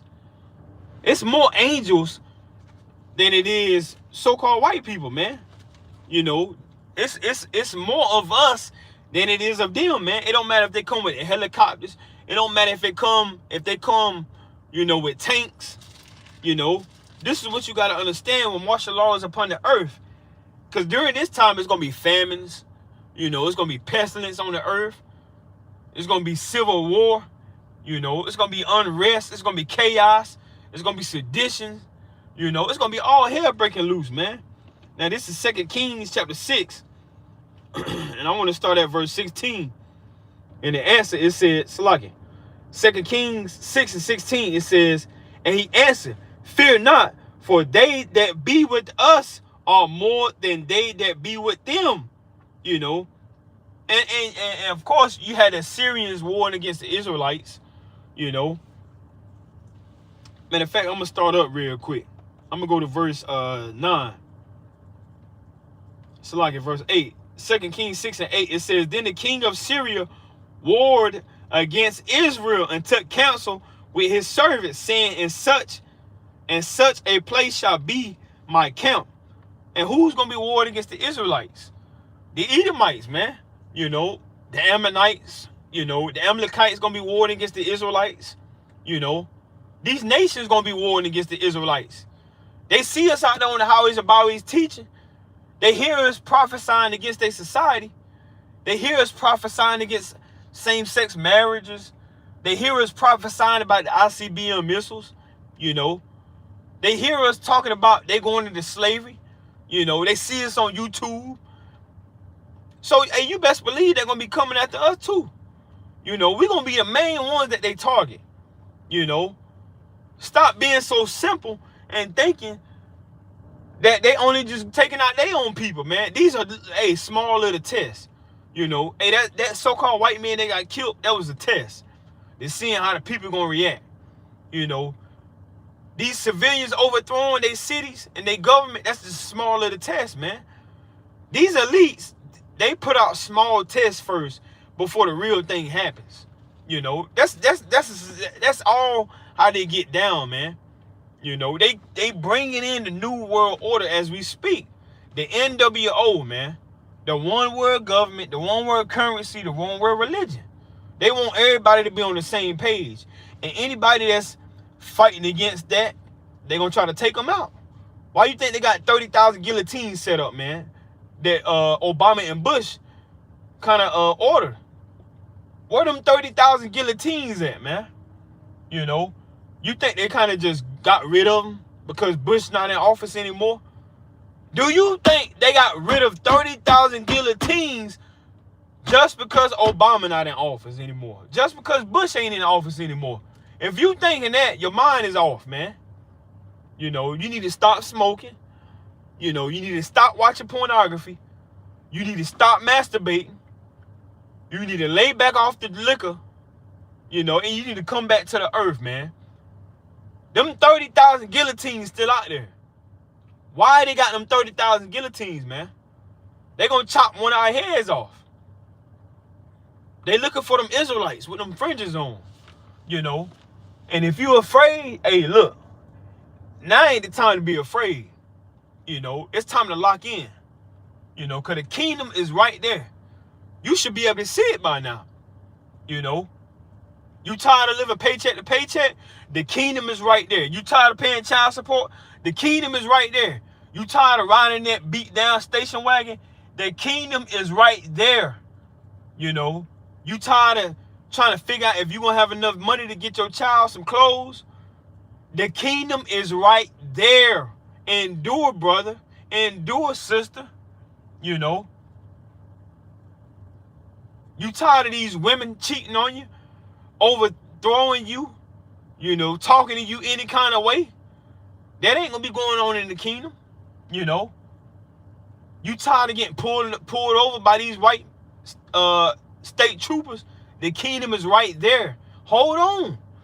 Now ain't the time to try to now ain't the time to try to, you know, be hiding.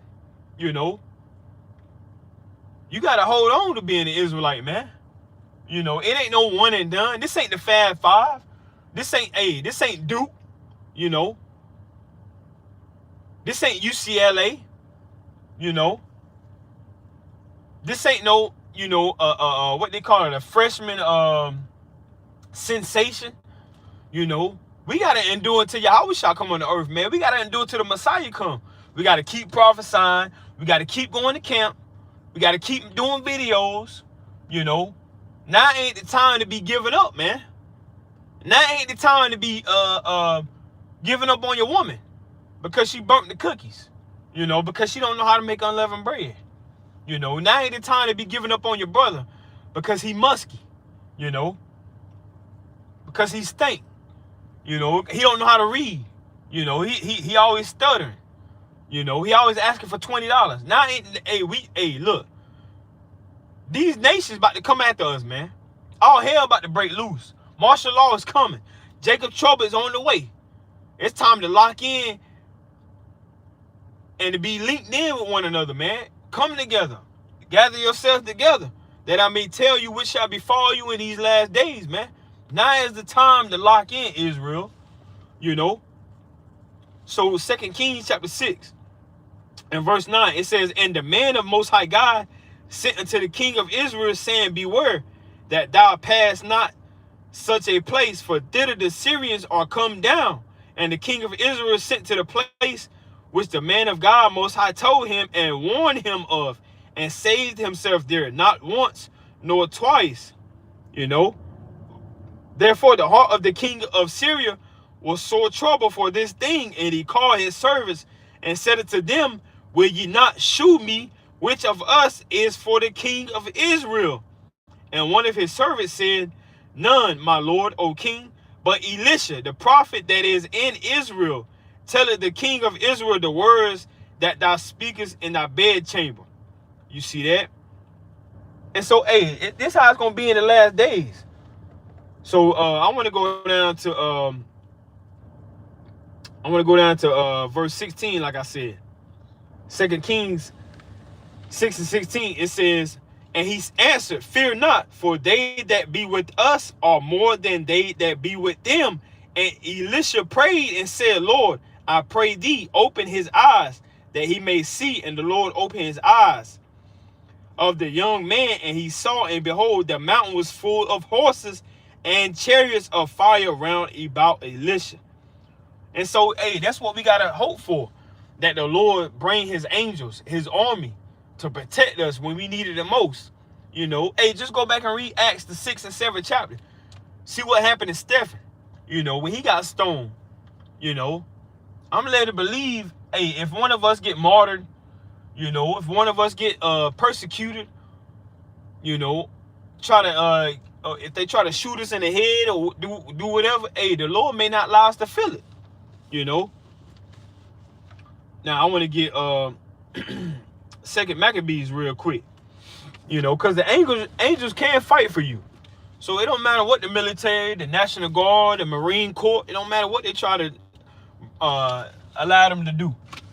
It don't matter what kind of orders they give them, you know, during martial law. You know, hey, they can't do nothing to us unless the Most High allow it to be done. Now, this is 2 Maccabees, and I want to start at chapter 11. And 2 Maccabees chapter 11 and verse 6, and it says, now when they that were with Maccabeus heard that he besieged the holds, They and all the people with lamentation and tears besought the Lord that he may send a good angel to deliver Israel. So that's what you got to be hoping for in those times. In Jacob's trouble and the famine and civil war, you got to be hoping that the Most High send you a good angel. You know, 2 Maccabees 11:7. And it's and you Christians don't like to read Maccabees, man. Y'all like to say it's not canon. You know, 2 Maccabees 11:7. It says, then Maccabees himself first of all took weapons, exhorting the others that they would jeopard themselves together with him to help their brethren. So they went forth together with a willing mind. And as they were at Jerusalem, there appeared before them on horseback one in white clothing, shaking his armor of gold. Then they praised the merciful Most High God all together and took heart, insomuch that they were ready not only to fight with men, but with the most cruel beasts, and to pierce through the walls of iron. You see that? Thus, verse 10, thus they marched forward in their armor, having a helper from heaven, for the Lord was merciful unto them, and giving a charge upon their enemies like lions. They slew 11,000 footmen and 1,600 horsemen, and put all the other to flight. And the Most High can do that, man. It don't matter if it's 100. It don't matter if it's 1,000. It don't matter if it's 10,000. You know, hey, we got the angels, man. So it's more of us than it is of them. It don't matter how many national troops, National Guard troops they bring in. Hey, the Most High is going to protect the elect, man. You know. So let's go back to Jeremiah. Jeremiah chapter 30 and verse 5 one more time. Martial law is coming, you know. So we should be getting ourselves in order and examine ourselves. So this is Jeremiah chapter 30 and verse 5. It says, for thus said the Lord, we have heard a voice of trembling, of fear and not of peace. Ask ye now and see whether a man doeth travail with child. Therefore do I see every man with his hands on his loins, as a woman in travail, and all faces are turned into paleness.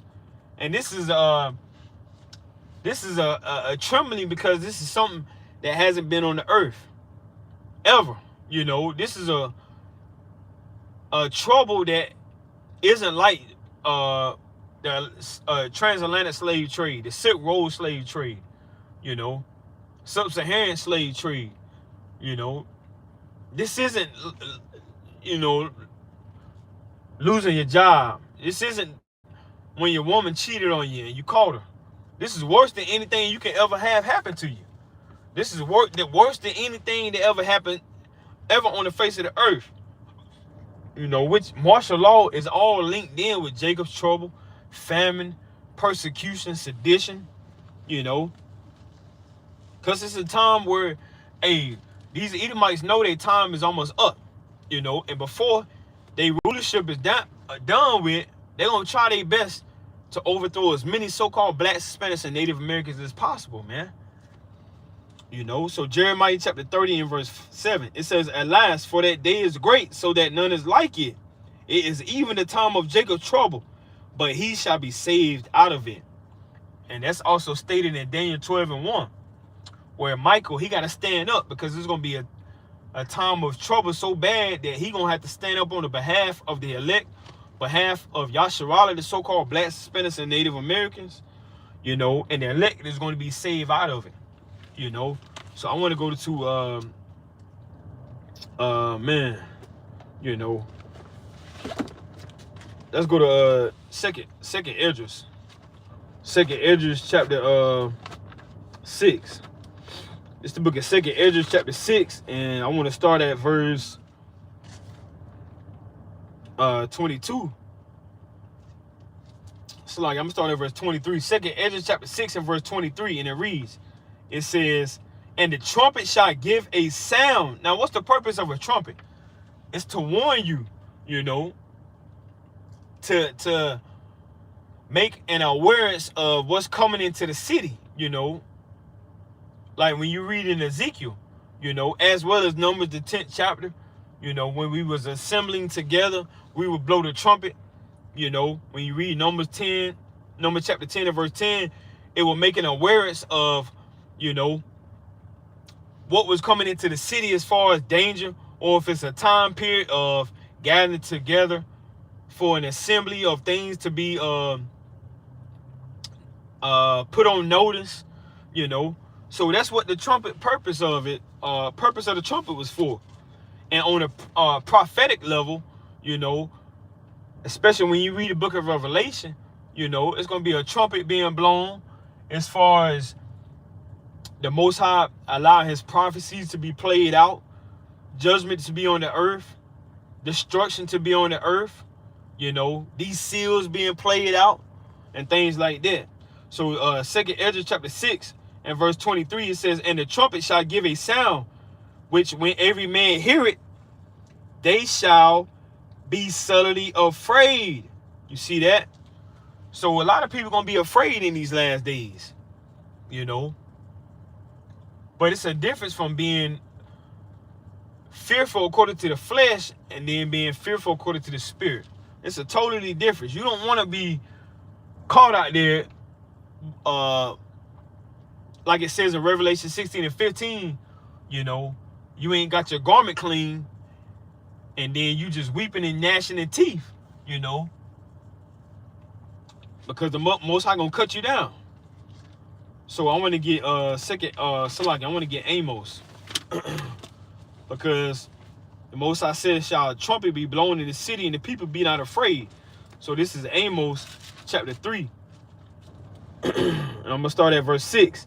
Amos chapter 3 and verse 6. And it reads, it says, shall a trumpet be blown in the city and the people not be afraid?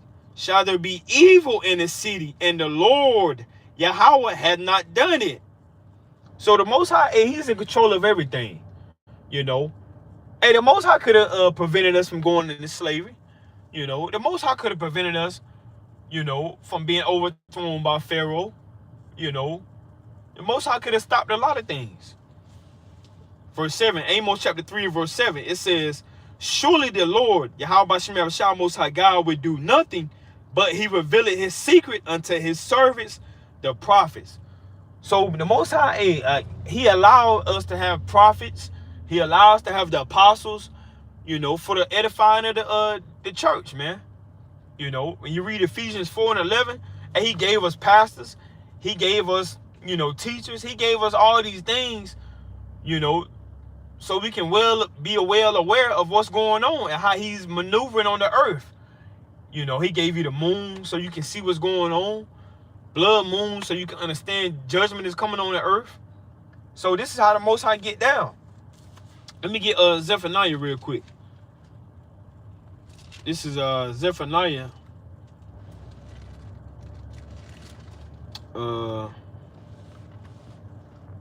Chapter 1, and I'm going to start at verse 14, and it reads, it says, the great day of the Lord Yahweh is near. It is near.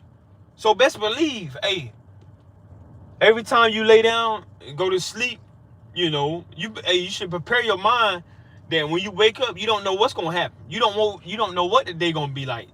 You know, you don't know what judgment is upon the earth. You don't know who's going to die. You don't know who's, you know, about to get overthrown. You don't know what country is about to be overthrown. You know, you don't know if it's going to be your last time teaching the Bible. You don't know if it's going to be your last live video. You know, you don't know if it's going to be your last time doing a fast. You know, you don't know if it's going to be your last time keeping the Sabbath.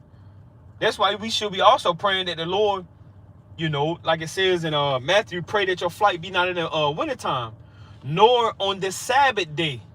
You know, what happened to our forefathers and our foremothers in 70 AD? They got put to flight. You know, the Romans burnt Jerusalem.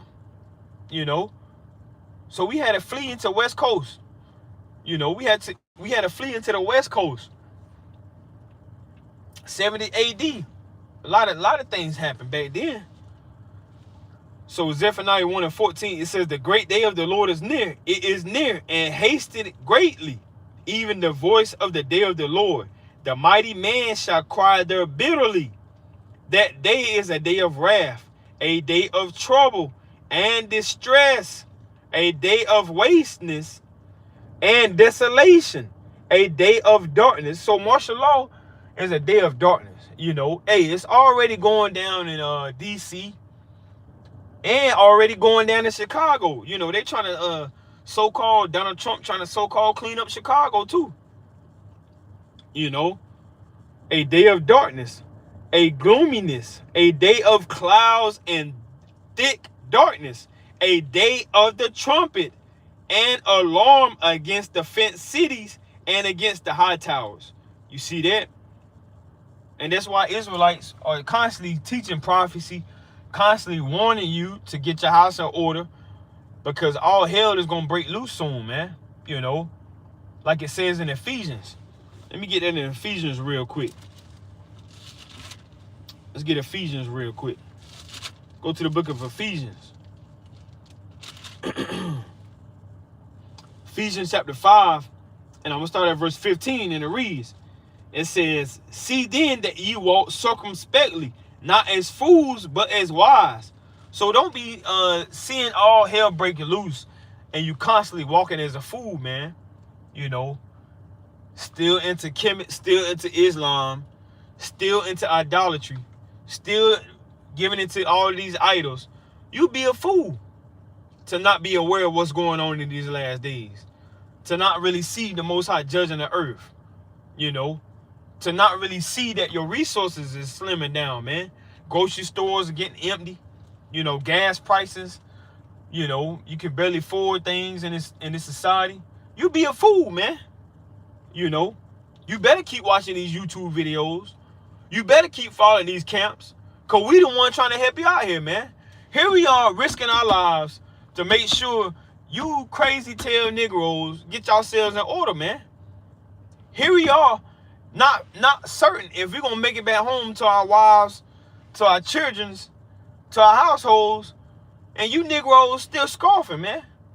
You know, y'all still mocking the messages in these last days. Not regarding the prophets, like they said in Jeremiah. You know, mocking Isaiah. You know, so Ephesians 5 and 15, it says, see then that you walk circumspectly, not as fools, but as wise. So you want to be wise in these last days, man. Don't be out here being a YN either, man. You know, don't give Esau a reason to jam you up, you know, to throw you in the system. Now, it's a difference if you out here teaching the Bible and you pulling precepts and you showing him his judgment. It's a difference. Then you just acting stupid, man. You know, so don't be no fool, but be wise. But this the point, though. Ephesians 5 and 16, it says, redeeming the time because the days are evil. So martial law, hey, that's a day of evil, man. Civil war is a day of evil, you know. So let's go to 2nd Ezra 16 in the Apocrypha. It's the book of 2nd Ezra chapter 16. And these things are going to happen. It's going to come on the earth very soon. 2nd Ezra chapter 16, and I'm going to start at verse 17. 2nd Ezra 16 and 17. It says, woe is me, who will deliver me in those days. So woe is destruction. You know, it's going to be a destructive time. You know, you don't know if you're going to get overthrown. You don't know if you're going to get ravished. You don't know where you're going to be sleeping at. You don't know where you're going to be residing at. You know, you don't know what the day is going to be. You know, maybe like the book of Eli, maybe like I Am Legend. You on the move, trying to figure this thing out. You know, we don't know. Hey, we don't know. Hey, I don't know what the days are going to be like in Jacob's trouble. I don't know what the days are going to be like in martial law. You know, only thing I can do is hope in the Most High and try my best to keep the commandments. You know, have faith. So it says 2nd Ezra 16 and 17. Woe is me, who would deliver me in those days? The beginning of sorrows and great mournings, the beginning of famine and great death. It's going to be a lot of death during that time too. You know, the beginning of wars, you know. So this sounds just like Matthew 24. When you read Matthew 24, verse 3 on down, hey, the Lord, you know, is giving the understanding to his apostles, to the disciples, on what the last days are going to be like, you know, the end of the world is going to be like, which it just means the end of a rulership, you know, and we'll read it shortly after this. So it says, the second Ezra 16 and 18, the beginning of sorrows and great mournings, the beginning of famine and great death, the beginning of wars, and the powers shall stand in fear. You know, so hey, you got these other countries, hey, they're gonna be standing in fear too. You know, you got all these other countries that joined themselves and made alliance. You know, like when you read about Revelation 18, when you read Daniel 7 and Daniel 8, these different Spain, French, you know, Great Britain, you know, the UN, you know, and these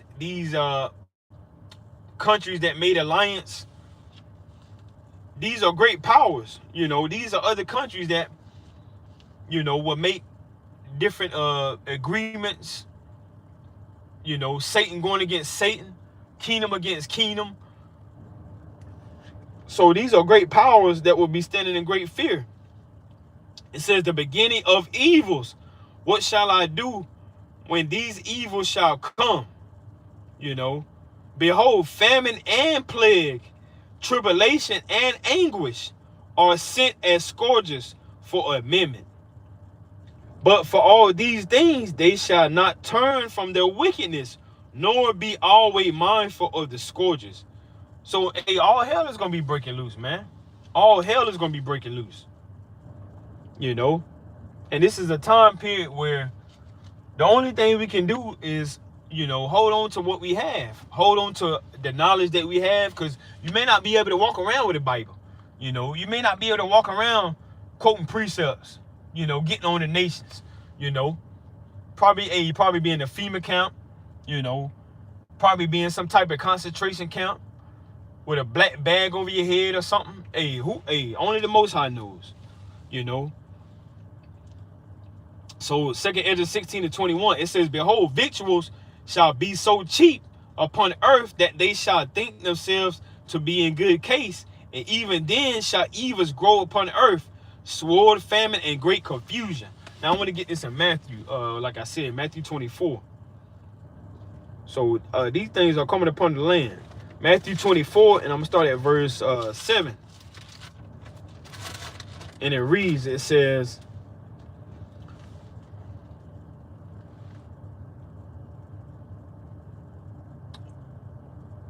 for nation shall, Matthew 24 and 7, it says, for nation shall rise against nation, and kingdom against kingdom, and there shall be famines and pestilences and earthquakes in divers places. All these are the beginning of sorrows. So during that time, it's a time period of sorrow. Verse 9, it says, then shall they deliver you up to be afflicted. So a lot of Israelites, they're going to be delivered up in those days too. And shall kill you, and ye shall be hated of all nations for my name's sake. And then shall many be offended, and shall betray one another, and shall hate one another. So, that's a time period that is coming, you know.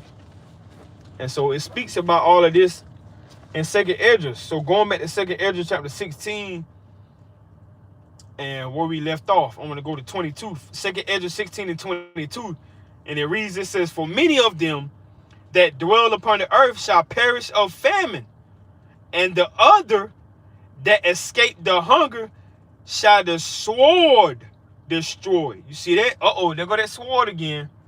You know, which could be a gun, an AK or AR, you know, grenade, you know. So, a lot of things is going to take place during this time period too. It says you might get jammed up by not having enough food. You know, you might get jammed up by a disease. Or you might get jammed up by a gun or by some type of military artillery.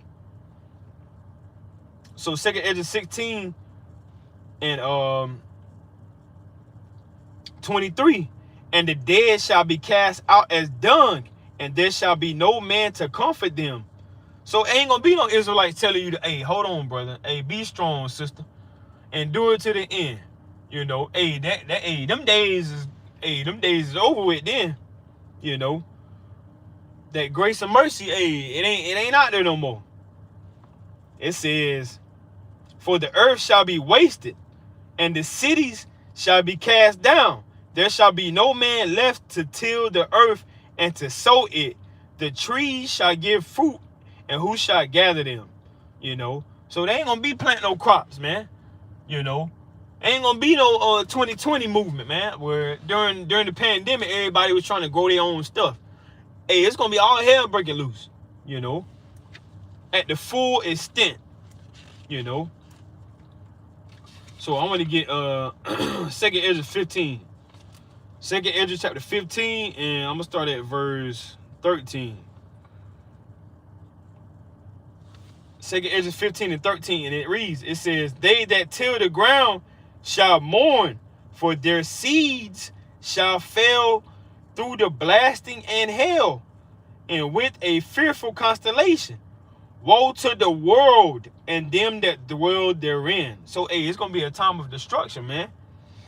You know, 2nd Ezra 15 and 15. It says, for the sword and their destruction draweth nigh, and one people shall stand up to fight against another. And so that's what's going to be going on in martial law. You know, you're going to have not only the whites against the whites, but, hey, the whites against the blacks against the whites. You know, you even gonna have black people against black people, so-called black people. You know, it's gonna be all hell breaking loose, man. You know. So it says 2nd Ezra 15 and 15, it says, for the sword and the destruction draw it nigh. And when I say Salaki, when I say black people against black people, I'm talking about you're gonna have certain coons, sellouts. They're gonna be trying to hold on to their oppressor. You know, just nothing new, like it been, you know, nothing new under the sun. 2nd Ezra 15 and 15, it says, for the sword and their destruction draw it nigh, and one people shall stand up to fight against another, and swords in their hands. You see that? For there shall be sedition among men, and invading one another. They shall not regard their kings nor princes, and the course of their actions shall stand in their power. A man shall desire to go into a city and shall not be able. So, hey, during martial law, as we just read, you know, you're going to have a certain government set up, military set up, you know, that's going to be on a high level where you can't maneuver how you want to. You're not going to be able to fly across country to do this. You're not going to be able to go into this country to do this, you know. Hey, look at how they maneuver in D.C. right now. Look at how they maneuver in Chicago right now, you know. As Donald so-called say, you know, crime is down. The crime rating is down in Washington right now. You know. So it says 2nd Ezra 15 and 17. It says, a man shall desire to go into a city and shall not be able. For because of their pride, the cities shall be troubled. The houses shall be destroyed, and men shall be afraid. A man shall have no pity upon his neighbor, but shall destroy their houses with the sword, and spoil their goods because of the lack of bread and for great tribulation. And you also gonna have civilians trying to overthrow the military, civilians trying to overthrow government. You see it in these other countries, and it's very well gonna be in your nearest city as well. You know, so it's gonna be all hell breaking loose. You know, and they very well don't have to show it on your main public local news, you know, because they don't want to bring fear upon the masses. They want to try to continue to keep control in these cities, you know. So some people, hey, if they not really paying attention, you know, if they under a rock, they might get caught out there, you know, and they gonna get jammed up too. Now I want to get Isaiah real quick. Let's go to Isaiah. So this is the book of Isaiah, chapter 24. Isaiah chapter 24 and Isaiah 24, and I want to start at verse 9. Look at Isaiah 24 and verse 9, and it reads, it says, I'm going to start at verse 10. Isaiah 24:10. It says, the city of confusion is broken down. Every house is shut up, that no man may come in. There is a crying for wine in the streets. All joy is darkening. The mirth of the land is gone. In the city is left desolation, and the gate is smitten with destruction. You see that? So like it says in verse 1, the earth, it's going to be turned upside down. Let me read that in Isaiah 24:1. It said, Isaiah 24:1. It says, behold, the Lord maketh the earth empty, and maketh it waste, and turneth it upside down, and scatter abroad the habitations thereof. That's because the wicked is going to be at the pinnacle of their wickedness, man. They're gonna be trying to really bring fear upon the people. They really gonna be trying to let you know that, hey, look, they calling the shots, and it's what they say. They're gonna be trying their best to shut down the Israelites, at the top notch. They're gonna be trying their best to shut down anybody that's against their agendas, to really wreak a havoc on those who are against what they stand for. Now I want to get because this is gonna be a time where a death is gonna be on a high. Let me get this in Revelation chapter 6. That's the fifth seal, the sixth seal. So Revelation chapter 6, and I'm gonna start at verse 7. Revelation chapter 6, and I'm gonna get straight to the point, verse 8. And it reads, it says, and I looked, and behold, a pale horse, and his name that sat on him was Death, and hell followed him. And that's symbolic for grave. And hell followed with him, and power was given unto them over the fourth part of the earth, to kill with the sword, and with hunger, and with death, and with the beasts of the earth. Verse 9, Revelation 6 and 9. And when he had opened the fifth seal, I saw under the altar the souls of them that were slain for the word of the Most High God, and for the testimony which they held, and cried with a loud voice, saying, how long, O Lord, holy and true, doest thou not judge and avenge our blood on them that dwell on the earth? So, just like our forefathers, when they spirit went back to the heavens, as you can read about that in Job, the 3rd chapter, when these spirits are in the third heavens,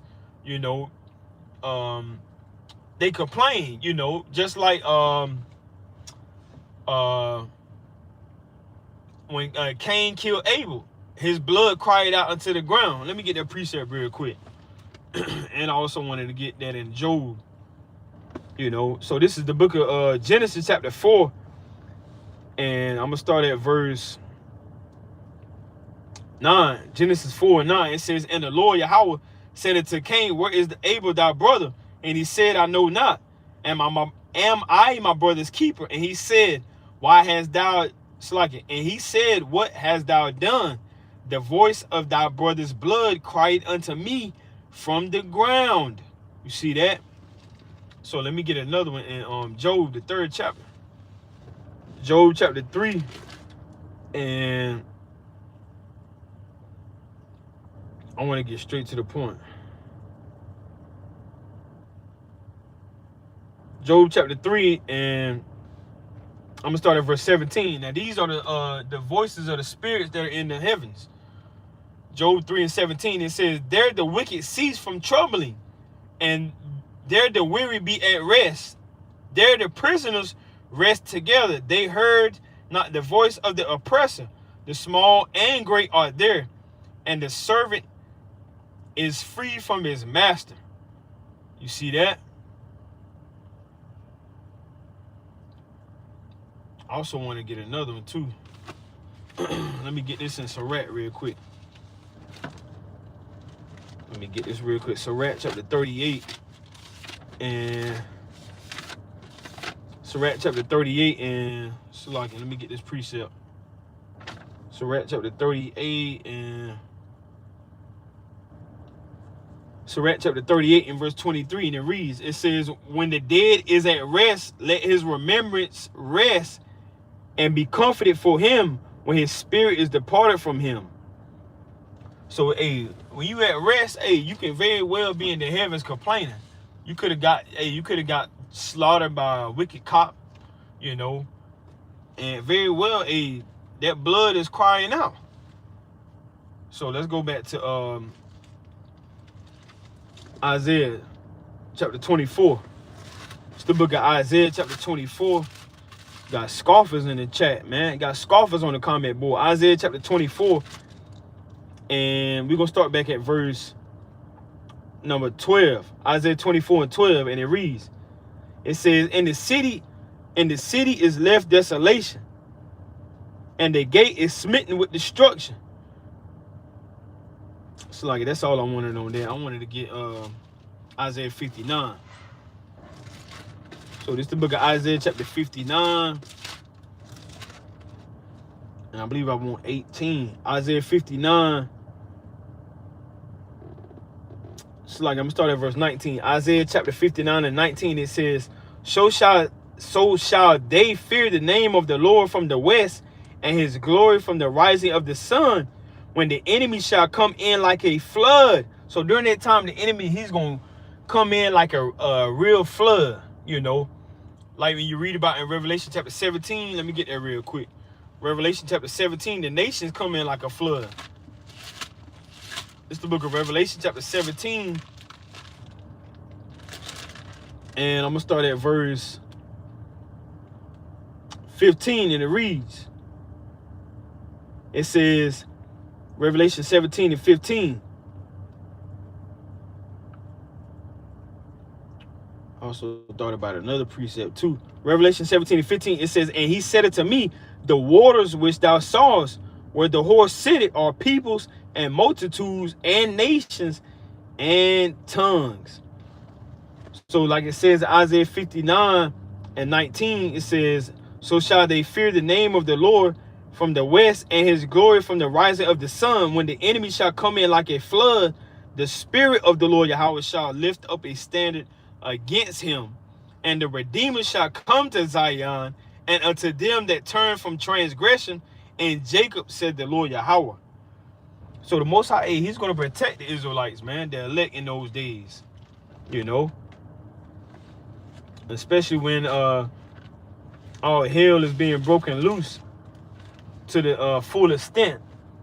So we're going to wind down. Lord willing, this was edifying to you. Don't count this as a light thing to do. All praise to Yahweh by Shem Shah. This is Isaiah chapter 26 and verse 3, and it reads, it says, thou will keep him in perfect peace, whose mind is stayed on thee, because he trusted in thee. So, hey, this is a time period to trust in the Most High. You know, a time period to come back to the Most High and to fear the Most High. You know, why you doing your best to forsake the flesh and the cares of this world. Isaiah 26 and 4, it says, trust ye in the Lord Yahweh forever, for in the Lord Yahweh is everlasting strength. So, hey, continue to trust in the Most High. Lord willing, this was edifying to you. All praises, glory, honor to Yahweh in the name of his son Yahweh Shah. Continue to endure, continue to strive to the best, to forsake the flesh and the cares of this world. We living in the last days. All you gotta do, you know, is keep your trust in the Most High. Shalom.